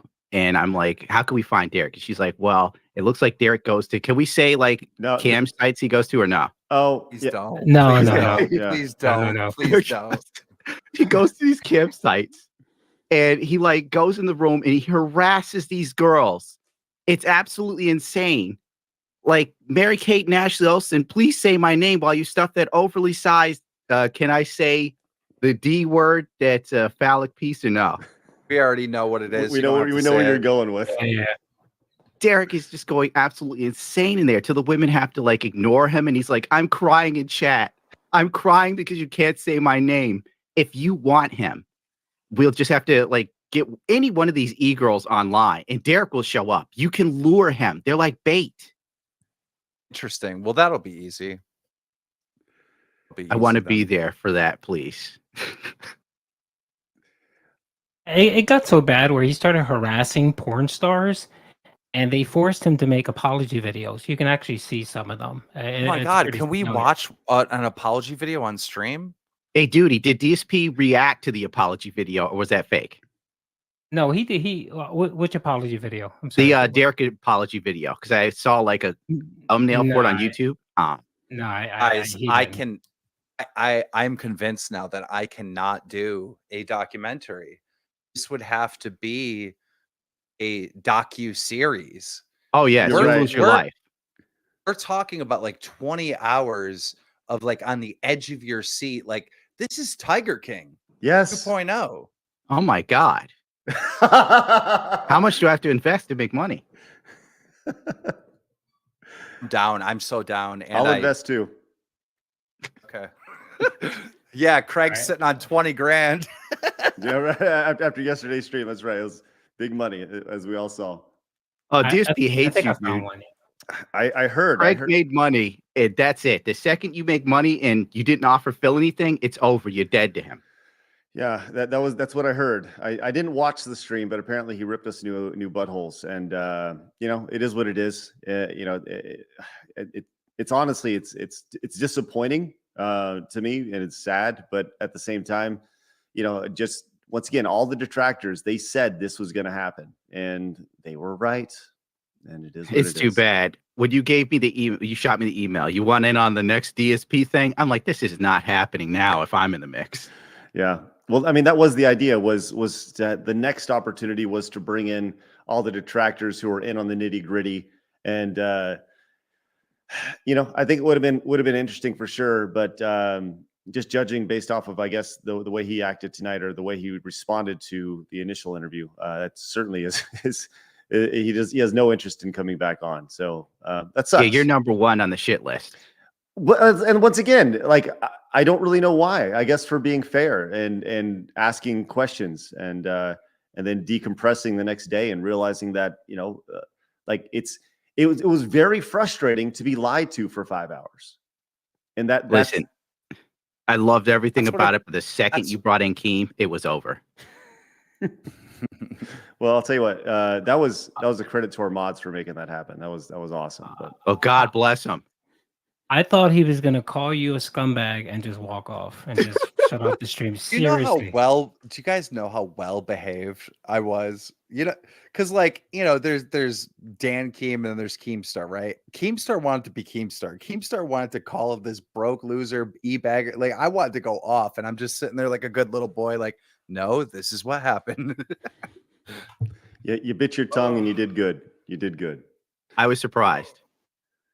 God, this is crazy. So, what did you, Gundam? You said you wanted to talk about something. Oh, I just came on to give Keem the idea how to lure out Derek. I'm all for that. I want to know how this dude operates because his whole life revolves around like crazy pornography, talking about men's penises, wrestling. CP. Yes.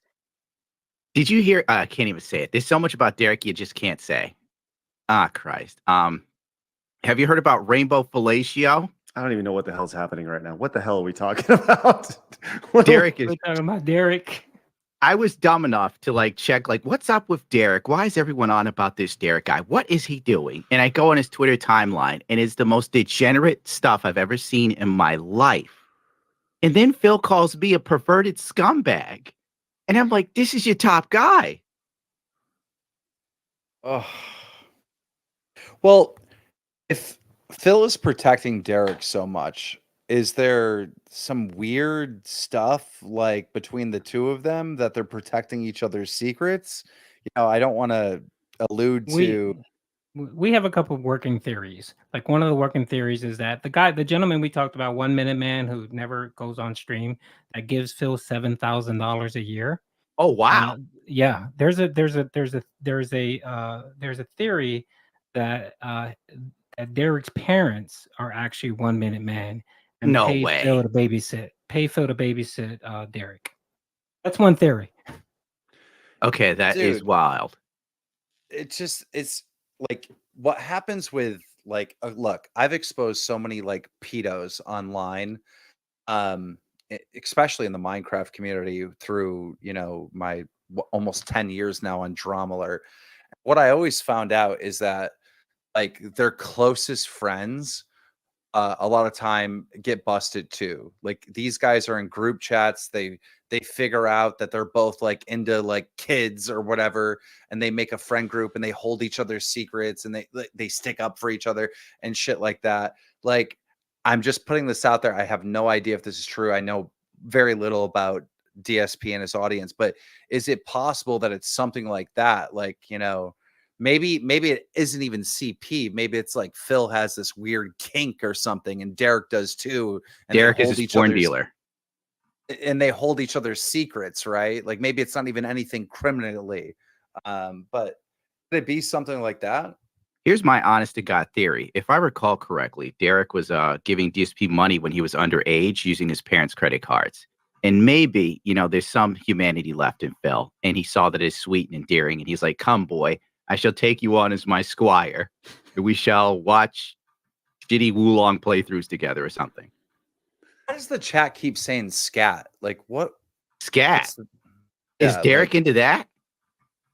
Dude, the chat is spamming it in side scrollers and in this one too. They keep talking about scat.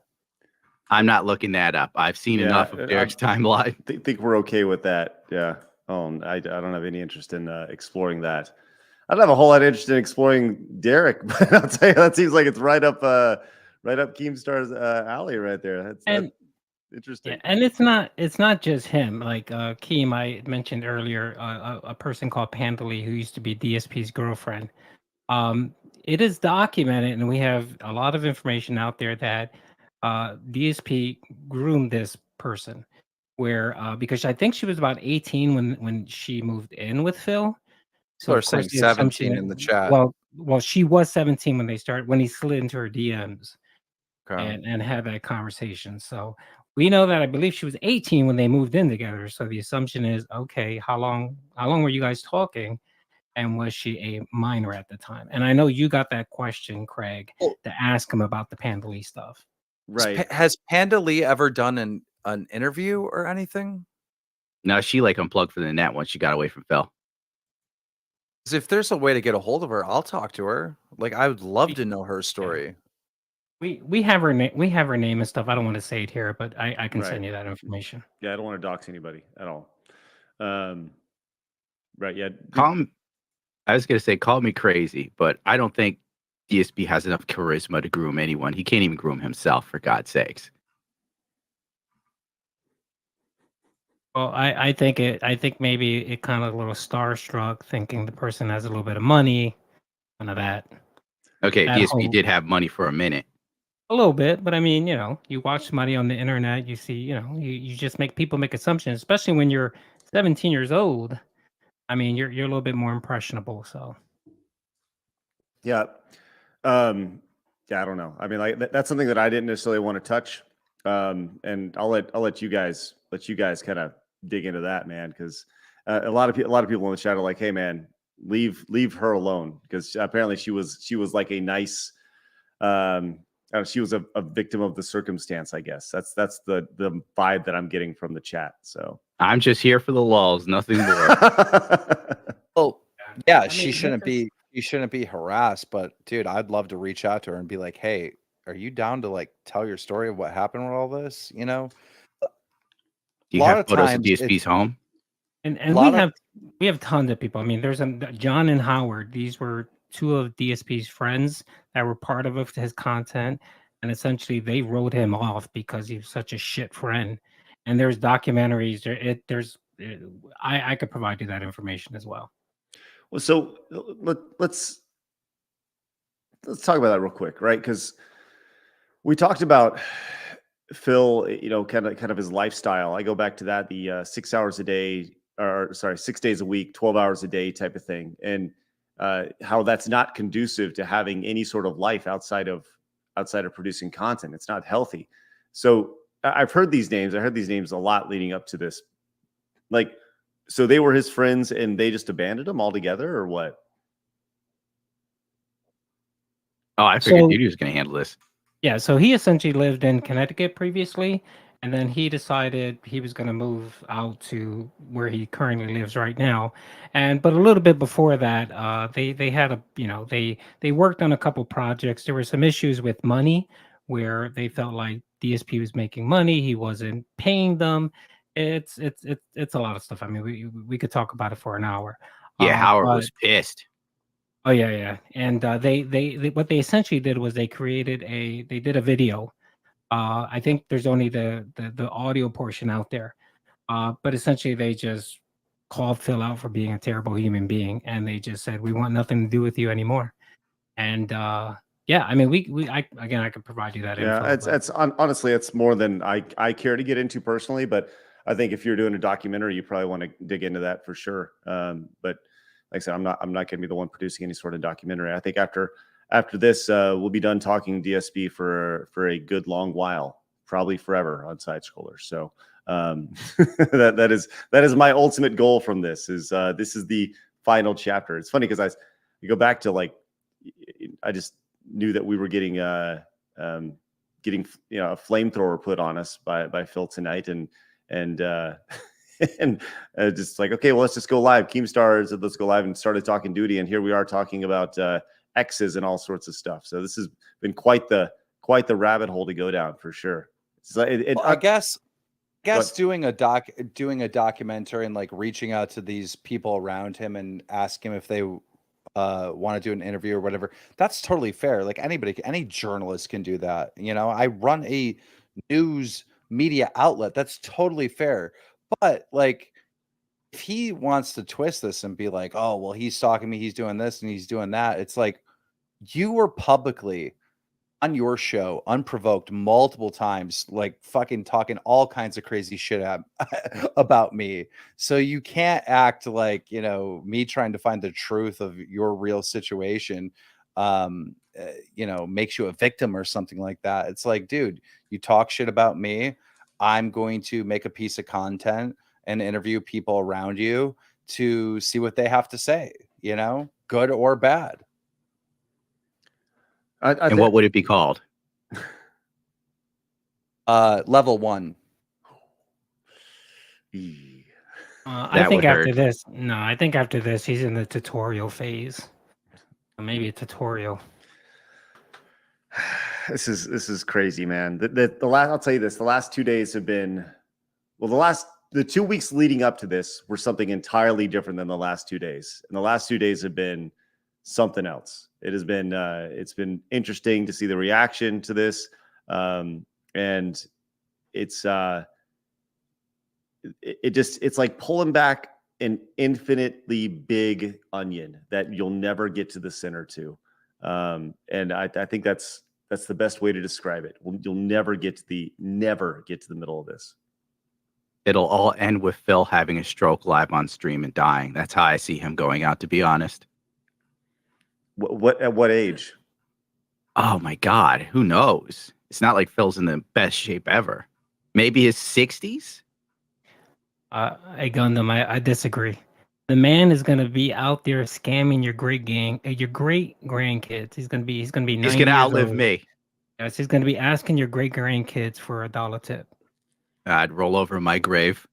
Now that I have a better perspective on Phil with like him playing this character and, you know, this victim character and just him lying, I'm really wondering about the camera being on situation, you know, when he was fapping or whatever. Like, did he do that on purpose?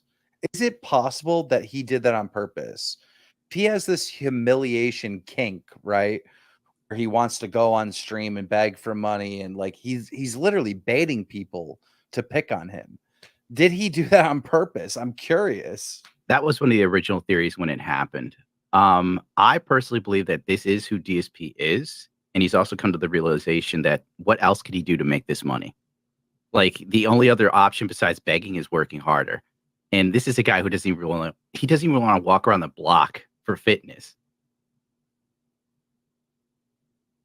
I don't know. It's interesting because even the idea that is a theory is crazy. But I've seen crazier things on the internet to try to gain publicity. But he also made sure with Machinima that they took down those videos. And he originally reached out to Keem in a tweet, but you didn't get it. I still have a copy of it. It's like 2016. And DSP is like, if you really want to know what's happened, contact me. So it's kind of surprising to see DSP go from trying to talk to Keem specifically to use the jerk off thing to boost himself to absolutely hating you. I don't think Phil's that clever. No, to hatch this out. No way. I don't know where this hatred like comes from to me. Like you made money. I just the hatred to me or the hatred to Phil? Oh no, Phil to hates me. Oh, look, yeah. It's unprovoked hate towards me. Very unprovoked hate towards me. I'm like so curious. Like why? Like where does this come from? Let's be real. You're successful and you roasted him on Twitter after he came for you. That's it. But he came, but that's the important thing. He came for me first. Like it why? doesn't matter. Phil's the hero. You're the villain. Oh. Well, unfortunately, he's never going to be able to fight the final boss of the internet because he can't get past level 1. DSP is his own final boss. You know, it's funny you say that because that's actually like pretty much exactly what I said to Phil in email tonight. I just said like, look, man, you know, and I tweeted something to that effect as well. I just said like, look, I don't even know exactly what I tweeted, but it was I said I've had a lot of folks reach out about the DSP interview. Thank you. We asked a lot of tough, fair and tough questions, and ultimately we want Phil to succeed. It just seems like he's standing in his own way. I'll be rooting for him, and I hope you do too. I think that's the one that's like the biggest takeaway from all this. Is I feel like Phil is his biggest detractor, and Yes. and that's the thing that continuously is he's the one standing in his way from taking that next step. So Guys, I don't know if you guys really know the lore between me and Wings of Redemption, but Ian, Wings of Redemption is like one of the oldest people I've know on the internet. I've known Wings for like 15 years. We have always been enemies. We have never gotten along. We've never been on good terms. You know, there was a moment in 2011 where I did this Call of Duty show days. show with Elkie David, a billionaire. It was called Billionaires Challenge. It was the first Call of Duty event with 100,000 live concurrent viewers. It was like my little project that I did, and Wings was a part of it. And we were on somewhat good terms that year. That's it. Like through our whole history, me and Wings have never got along. Wings doxed me on Machinima.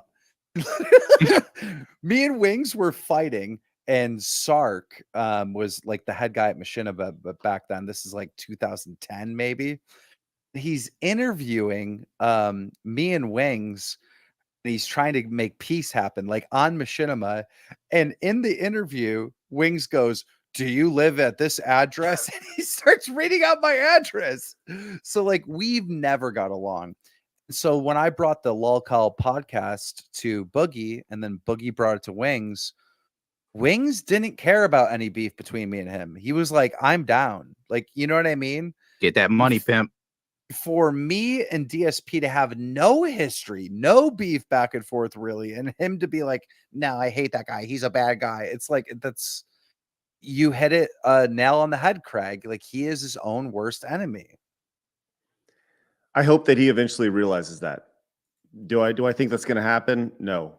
Like I said, this has been a script that apparently has been played out many times, and it, you know, I think the saddest thing for me is he was a fan of what I did, a decade ago, 15 years ago, when I had Screw Attack, and I ran this website called Screw Attack. It was pretty popular in the gaming space. We had a great community, and he was a community member there, and that's kind of how he got his start in content. And he's always like, he's always I guess admired my work, and over the various projects that I've done, and those things like that, which is why he wanted to come on the show to begin with. And now it feels like I've done him dirty. And but I think that I honestly feel, and I could be totally off, but I honestly feel that if you just look at the 5 hours we spent together objectively, I don't see how anybody can potentially look at it that way. And even if you were to watch the post show we did today, I don't see how anybody can see that. Yes, we were frustrated about the situation, and the same things that we said on stream, I said to him in email. These are things that I would say to him in person, but we just had time to digest a little bit more. But now, once again, we are the bad guys. Who is the victim? It's Phil. Phil's the victim. So, and like I said, I was told this was going to happen. I was told this was going to happen by dozens of people. Look, he's going to turn on you. He's going to make you the bad guy. He's gonna rat you out. He's gonna make you seem really like an asshole. Guess what? Here we are, and it sucks. Well, Boogie and Wings of Redemption are gonna box each other in London. All right, all paid for a trip, and they're getting a check. All right, and they're gonna box each other. It's gonna be viewed free, absolutely free. You don't even have to spend money to watch this fight. All right, on YouTube, on the Misfits channel. It's going to be on the prelims, the undercard of KSI's next fight. This is the real deal. This is a big deal. There's going to be 20,000, 40,000 people in that arena packed to watch this fight. And when those two fight each other, I'm calling the fact that both of them are getting in the ring level 2. One of them is going to win. And when they win, I just came up with this idea right now. I'm getting a custom belt made, and the winner is getting a belt that says level 3 to the next level, right? Will you deliver? If you ever get a chance to do your interview with Phil, will you bring him a belt as well, a custom belt? He'd love it. He'd have to do something. I mean, doing an interview isn't It's not going to change his life. It's not going to help him. You know, he did an interview with you. You know, if he did that interview with you and he was honest, he was a real person, and he just let it all go, let the act go, and was like, look, I have a gambling problem. You know, sure, he deserves a belt. He deserves level 2. He deserves something. He just blew that opportunity. Imagine sitting there for 5 hours being asked over and over again, getting that second chance offered to you over and over. Craig, I saw you. Right. You're like, come on, man. Just send the screenshot. Like, dude, you were giving him a chance for redemption over and over and over again. And, you know, people want to say that, oh, you were holding him to the fire, you were interrogating him. No, you were giving him an opportunity to come clean, and he didn't take it. I think that anybody who would look at it logically saw that. And I think that's probably the most frustrating thing about it is like I kept extending those olive branches, man. Like that's the thing I just can't get past. I can't get past the idea that like, dude, just take a screenshot on your phone, send it to me now, do it so everybody can see it. Because he'd incriminate himself. Oh no, Craig, you told him send it to me and I'll just look at it. Yes, just me. I will just look at it. Just me. He said no, and he said I got to talk to my wife. That is Why does he have to talk to his wife? Because he lied. That is a lie. Hands down lie. It's a lie, bro. Like it's sad. And that's why this whole community exists of people hating on Phil. That's why there are this army of 1 million detractors, is because of these lies, because of this scam. Dude, you probably know better than anybody. I mean, you have a legion of detractors, which once again, I've never seen anybody like literally ever like Dark Side Phil. And you know, I've been doing this for a really long time, and I've seen detractors come, you know, whatever you want to call people who are extremely polarizing, but I've never seen people seen communities built around just people. I for lack of a better word, just kind of despising somebody, you know, and it's so one-sided as well. It's not like there's little fringe groups of people who are like, yes, we love Phil. It's like he has his one group, but there's so many other groups of people who are detractors. And I think that's the most fascinating thing about it is, you know, I went through it. Due to your stream, had 10,000 views of the restream of Side Scrollers yesterday. I was like, what? That's insane. It's crazy, man. It's crazy to see. And did you guys you remember the moment that we were talking about Buggy and Wings boxing, how he tried to attack that? And he was like, well, oh yeah, they're not healthy and they're not this, and you know, someone's gonna get hurt and blah blah blah. It's like, what, you're even hating on that? Like, look, I know these guys have a lot of haters, but at every level of combat sports, people respect the fighter for getting in the ring. They respect the fighter they're going to get respect for doing this. And it is a risk.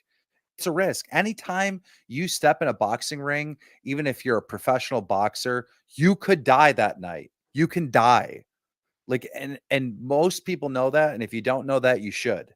All right. It's a real risk. One of them could actually die, but that's where the respect comes in. You're willing to lay it all on the line, you know, for money, for an opportunity, for entertainment. Yeah, this is something that is going to be a great opportunity for them. I mean, it's really going to help them out. That 50K will help Boogie and will help Wings. Real quick, I added 2 individuals to the call. I just wanted to let you know, it's Agent Proper and Shinko.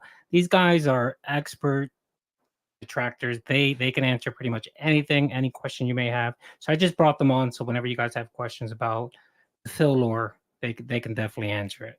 Hey, how you doing? hey, How are Evening, you? guys. I got Doing all right. about 5 minutes left because I'm going to say this. I'm about to cut out too. Right. I don't know how much more DSP I can take. I think once I'm done here, I am done with It's done. It's over. Yeah, That's for what I sure. said when I made my first video. So can I say something really quickly?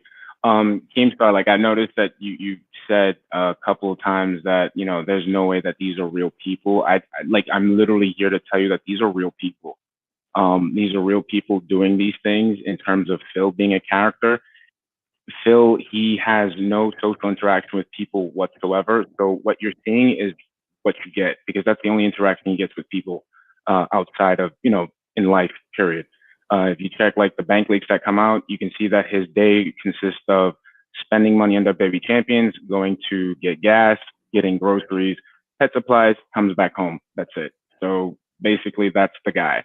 Like you're watching his YouTube channel. Like that's 100% pure unadulterated Phil right Man, there. myth, the legend.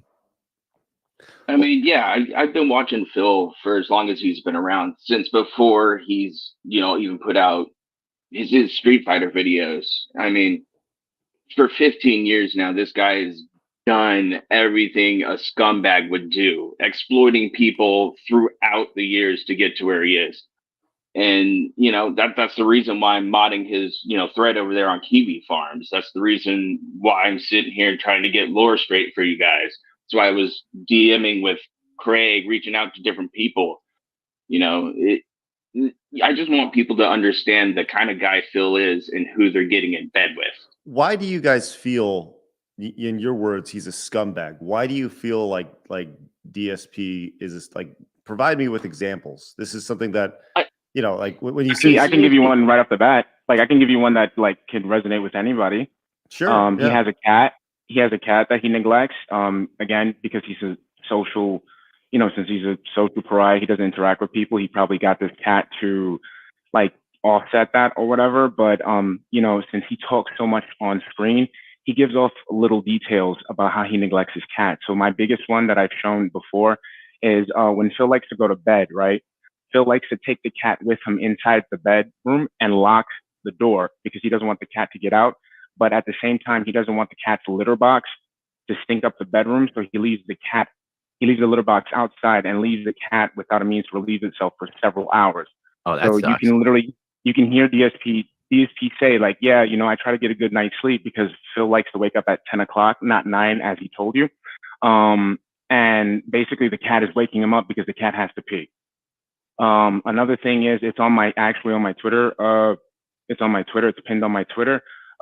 Because of his negligence of his house, he had gotten ants and he had gotten ant poison. And he admitted on stream that the ant poison leaked out onto the floor and he did not clean it up, specifically because he knew that the cat wouldn't eat it because the cat doesn't like sweet for some reason. So that's a personal beef with me. And the other thing is just like him preying on these mentally malleable people. And if you watch what he says, the devil's in the details, because he uses, like you said, he uses a lot of doublespeak. He uses a lot of gaslighting, and these people can't, they're also socially awkward, so they can't tell whether he's lying or not. And some people do, and some they just don't care. So those are the two main examples of like why I do what I do. Because number one, he like the cat that really bothers me, and number two is like him preying on people. All right. Well, This stuff is that wasn't good. That wasn't good. Like, Craig set you up like, dude, prove that he's an evil person, right? It's like he left the poison. He's locking the cat in the room. It's like, guys, there has to be something better than this. Right. Oh, there is. There is. Like, that's what I'm saying. Like, that's my personal thing. Like, I'm saying that's my personal thing. You can nail me to the cross. I don't care. That's my personal thing. But like, there's really like, he really does go out of his way to set up cabal. Like, basically, it's this. He doesn't want to get a job. He wants to live life like his mommy and daddy's house. And he creates these lies and these scenarios for people to believe him. Okay? So, like, that's not the worst thing. The worst thing is that he creates these vortexes, these web of lies, which basically he would use to obfuscate what he's doing. So, for example, like the WWE champion thing, he's literally out there telling people that I am going ahead and using this for my shower that my wife broke. And then people give him the money, and then people go, hey, where's the money for the shower? And then he literally goes and looks in the screen and goes, I don't know what you're talking about. That's none of your business. Like, why are you asking me about that? And then he'll go another way. He'll say, guys, I need, money because I need to go see my parents because my parents, they don't got a lot of time left. Da, da, da. Next thing you know, he's flying over there, and it's so he can have a wedding with his wife. And like these are things that like proper can like really like give you documented evidence on. Like they have like documents of this stuff. This is deep So stuff. there's things like from like a normie perspective that might piss somebody off, but then there's like somebody that's actually looking and digging deeper. You would see like, you know, not necessarily like you want to freaking nail, you know, you want to, you know, kill the guy, but the thing is, it's like you need a spotlight on him so he doesn't continue doing these things. So basically, you're just kind of backing up what we all been saying. Is like he's just dishonest and he's like potentially a scammer. He's a scammer. I mean, he's a scammer, and he's very stuff. neglectful. He's very neglectful. Let me say these this: guys are covering. This is about on the DSP cliff where I'm going to take a step back and be like, I'm good. I'm pretty good. And that's fair. That's fair. You know, a lot of these guys who you're talking to right now, they're newer detractors. They haven't been around as long as I have. So, you know, so with the thing is that, you know, Phil for years, his behavior towards people has just been abusive. He's used his parents as an excuse for things. He's used his girlfriend's own sickness as excuses for different reasons. I mean, this pattern of behavior goes back for as long as I can remember when it comes to Phil. He's a professional victim. He's a professional victim. He is, and he's even gone as far as scamming his mom for tax money. Whoa! And what? used it that way. Yes, that 10-year plan. And with that, 10-year plan. I was just about to leave. but just explain the tax money. Real quick before you explain that, Keem, thank you very much. Gundam, it's a pleasure to talk to you. You're fascinating, and I can't wait to have you on the show sometime. Keem, I'd love to have you on as well if you have the opportunity leading up to the big boxing match. Duty, thank you so much for allowing me the opportunity. Agent Proper and Shinko, thank you guys very much. I'm going to say good night, but thank you guys very much for your time and allowing me to be a part of this. I really appreciate it. Thank you very much. Thanks. Nice to be here. Have a good one, Craig. See you guys. Bye-bye. All right. I have left the vortex. What an adventure that was. Oh, okay. That was going in a little deep, right? I'm cool with talking like high level stuff, but that was pretty deep. Hey everybody, what the hell's happening? It's 1:15 in the morning. Why am I even doing this? Why am I talking right now? I want to let you know I started this stream simply based off of the idea that that Phil was streaming and he was. I need to be very clear. This is not a Dark Side Phil channel. The Phil interview was one interview that we've done, and I'm sure it's going to resonate with a lot of people for a long time. I don't do drama. I don't do nonsense, and that's why I stepped away from that. And like, I hope that their documentary is awesome. Hell, I'll invest in the documentary, right? But I don't want to go down that. It's crazy. So I appreciate you guys sticking around with me. I really do. Thank you very much. With that said, I do not anticipate talking Dark Side Phil like on the channel really ever. I've said this before. I genuinely hope that Phil is successful. I'm sure he's pissed at me right now. I know, apparently, according to Twitter, he's very pissed at me. I get it. I wish success for him. I hope that he finds the balance he needs. I hope that one day he'll realize that that I want that for him, that we want it for him, that the detractors want that for him. So yes, I like I said, for me, this is just a matter of kind of taking a step back and going like, yeah, that's the line where I'm going to go to, and knowing your limits. And so on Monday we can kind of resume regular programming. With that said, God, you guys came in crazy. Let me just read off these super chats really quick. Miko says, I hope this doesn't turn into an a-hole full of S-fling. That's very close what it came into. Royal World says this is the best arc DSP has had in a minute. He is saying that that you were trying to trap him and expose him in the interview. No. Black Mage, thank you so much. As you and Adam are profoundly based, and I love you asking hard questions yesterday. I doubted you, and I apologize. Thank you so much, Black Mage. I don't know if you're still tuning in. Mind of the North Star, thank you very much for becoming a member. Okay came in, says DSP burning every bridge so we can avoid taking accountability. and having another conversation. He wants to be able to use this as another data point to hide in his bubble. And unfortunately, I don't think you're wrong about that, which is unfortunate. Chief Swisher says, so predictable by DSP to pig-splain all night. Barrett Wells says, glad I reserved judgment on the podcast. You all came out smelling like roses. Can we get a burger from Keemstar for the That Being Said podcast? Oh, I'm sorry. I didn't read that in time. Yosef says, God bless. Welcome to the Hate Army Watch. No. Spencer says, great DSP interview. He's claiming victim at the moment. Mary, thank you so much for coming in with the $15 super chat. Really appreciate that. Thank you, Mary. 10-star came in with the $4.99. Says he tried to tell Review Tech USA not to tell anyone about the computer he was going to give him, so he probably would lie about winning the lottery. Yeah, the Rich is going to come on the show as well, and we will not talk DSP when we do, but in time, Rich will definitely come on. He's got some personal things he's got to take care of first. Plus, Ultra Adrian came in, says, I don't want DSP to fail either, but he needs to understand that he's his own worst enemy. He needs to start holding himself accountable and not playing the victim. I hope he does one day, as do I. Speedy says, Phil's mobile addiction denial is like those guys who get hooked in those mail-order bride dating scams. Vujik says he berated you for having a live stream whilst accepting tips from people that don't agree with DSP. So he does a live stream accepting tips from people who don't agree with you guys. Hypocritical? Right. Okay, he says DSP cannot take it personally. He wants to be an expert in morality and everything he's involved in. He tried to be the best at Street Fighter than YouTube, and he's chasing the high he felt. I think there's something to that. I do think there's definitely something to that. You hear that about wrestlers all the time. They're chasing that high, man. Step through the curtain.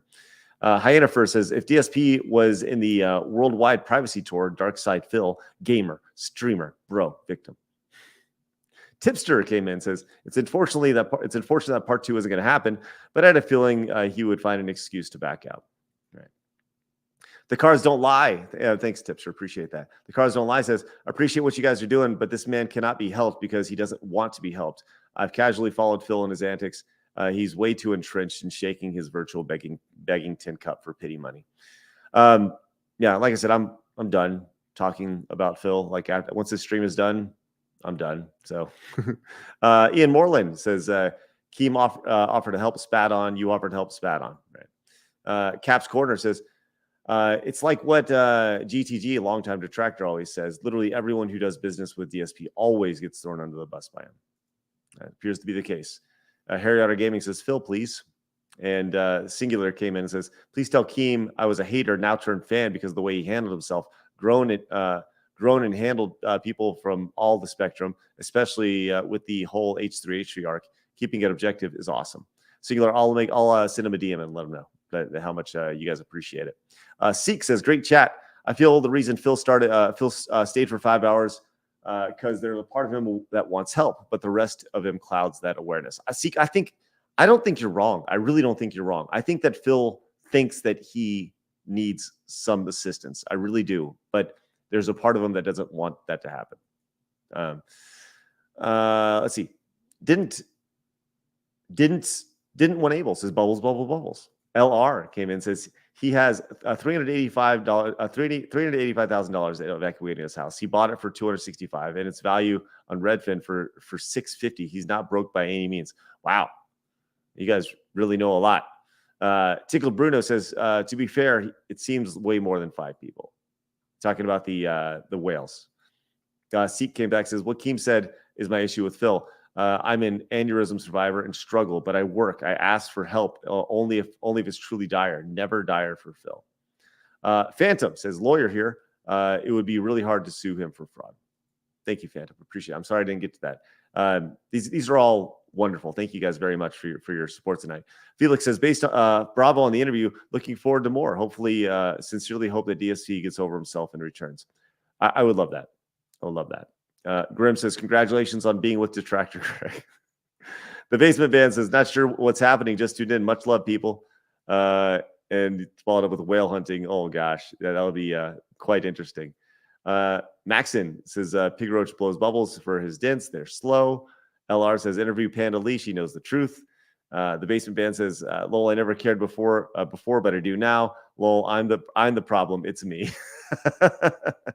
Tom Bahat says, met you at MagFest years ago, Craig. Been a fan for over a decade. Glad to see you're still doing well and can see through Phil's pignosis. Thank you. I like to think this entire channel is built around common sense, bringing common sense back to the gaming space. So hopefully we've done that in the last couple of days. The Ugly Monster says, Derek had to make a public apology to Reese Robbins, who I'm guessing is some sort of porn actress. The Basement Band says, get that bag. I hear Netflix special, bro.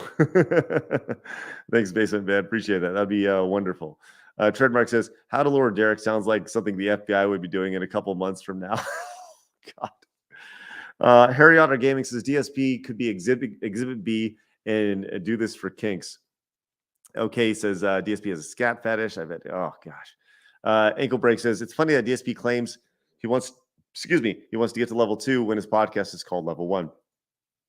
Real Take Sports says Duty hit a new low. Duty moderate in RTU streams all the time. Real Take, thank you very much. Duty has been false multiple times. Ghost Like Swayze says he hates Craig because Craig didn't kneel or tip. The Basement Band says learned a lot about YouTube stuff, how it works and stuff. I wouldn't like attention, but it looks like fun. YouTube is hard. YouTube is very hard. Says get Duty off. I heard Misfits, my favorite band as a kid. Thank you so much, Basement Band. Mr. Medicare. By the way, people have talked to Mr. Medicare. If you're still here, people have talked at length about how you should have been on the next stream. I'm not familiar with your work, but I did see your channel and I saw like stick figure stuff on it, and that doesn't seem like that was your full catalog of content. So I feel like I'm missing some context there. But if you're still tuning in, find me. By the way, they just finished the call over on Discord, so it just finished up. But Mr. Medicare, thank you very much for your support. I appreciate it. Apparently, you were a big detractor back in the day. Says the entire stream was incredibly fair. You gave him multiple chances to respond to things, time to talk, ask for permission on topics. DSP made himself look bad. That's all there is to it, and he's mad about it. Feels like Sports says, Duty posts more than Phil. Guest Plus says, love you, Duty. And Christopher says, the G2 stand by you and the rest of the Side Scrollers team, Craig. Thank you so much, Christopher. Post Regulation says, great interview. Get Tevin. And Anatard, Lord of Derp, says, Phil monetized the death of a supposed friend. And Basement Band says, y'all still going. OJ Essence is on too. I recommend him, bro. Thank you guys very much. I think I need to go back and here, let's read these off. Crimson says, Keem's takes on Phil are spot on. Glad you met him. Yeah, I look forward to talking more to Keem. If I'm being honest, he, I know about Keem from a distance, but certainly not fully in depth. Extra Zero says, I've had my fill with Phil. Yeah, me too. I'm kind of over it for sure. I've definitely reached like I said, walked up to the edge of the cliff, and I am done for sure. Appreciate you guys sticking around with me tonight. Like I said, super late night, man. Basement Band says my dream is to jam with James or be an extra in be an extra. I guess is that what it is. Thanks so much, Basement Band. Appreciate that. Your support is wonderfully appreciated.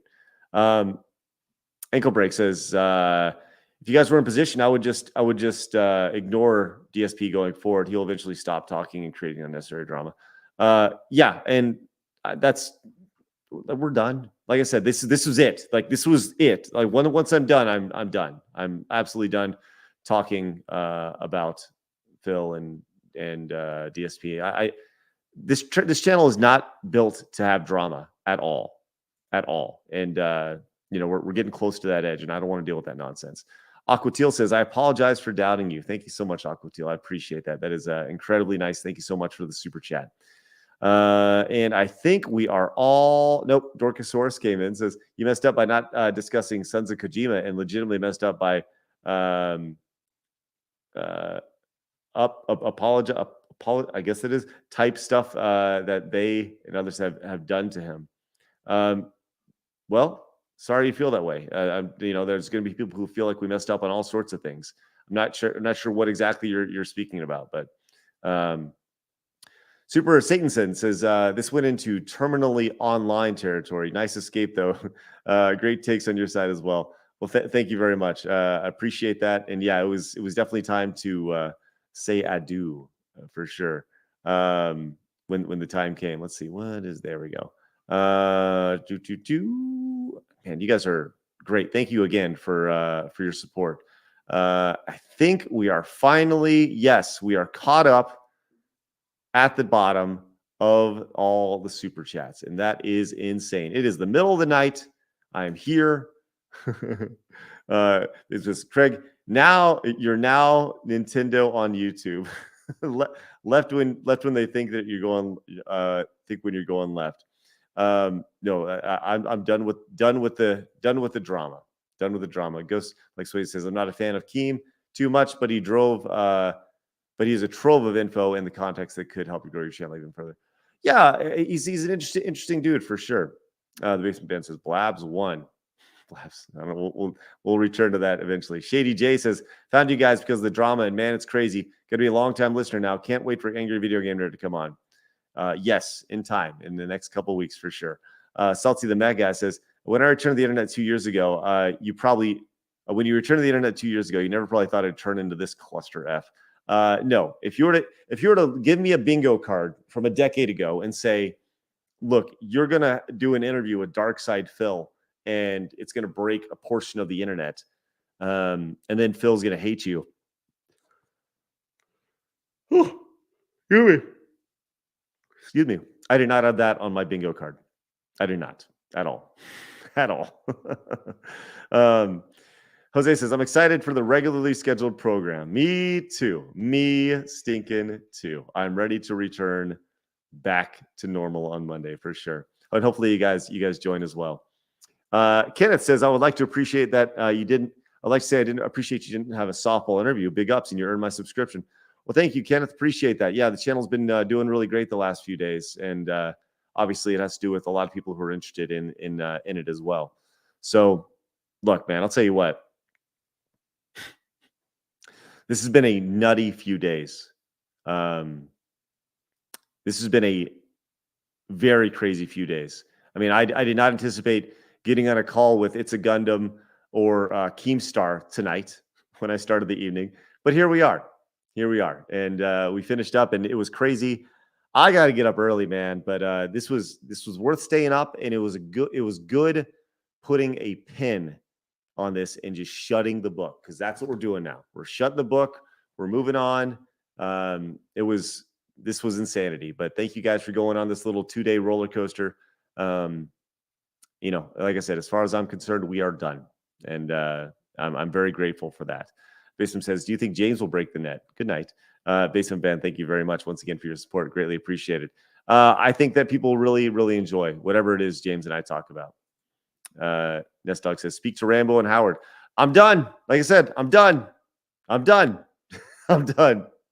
I am 100% done. I am done dealing with DSP and all that. I have no desire. Like I said, I want to live my life as stress-free as possible. But with that said, you guys have been outstanding. You guys have been outstanding and been really fun. And we've made a lot of new friends the last few days. A lot of friends who were detractors and who have come in and said hello. And it's been a pleasure to meet you guys, like legitimately. Like I said on the stream today, there are communities that have people who are reasonable, and then there's people who kind of take things a little too far. For the most part, there's a lot of people who are really good, and I'm excited to meet you guys. So, with all that said, man, it's great. Red Kell says, I just want to see Craig just be Craig and do what he loves doing. Me too. Me too. So look, this is us, as pointed out. Zizzy Max says, very smart move. We call it a vortex for a reason. Y'all get sucked in. This is me stepping back from the vortex. This is going, okay, I'm done, and just running away from it as fast as we can. So Costanza says, you aren't a fan of me, Craig. Well, thank you very much. I appreciate it. Thank you guys for the kind words. With that said, it is now time to say adieu. CB says, last super chat, respect to you, Craig. Amazing journalism. I am not a journalist, but I'm also the greatest video game journalist in the world.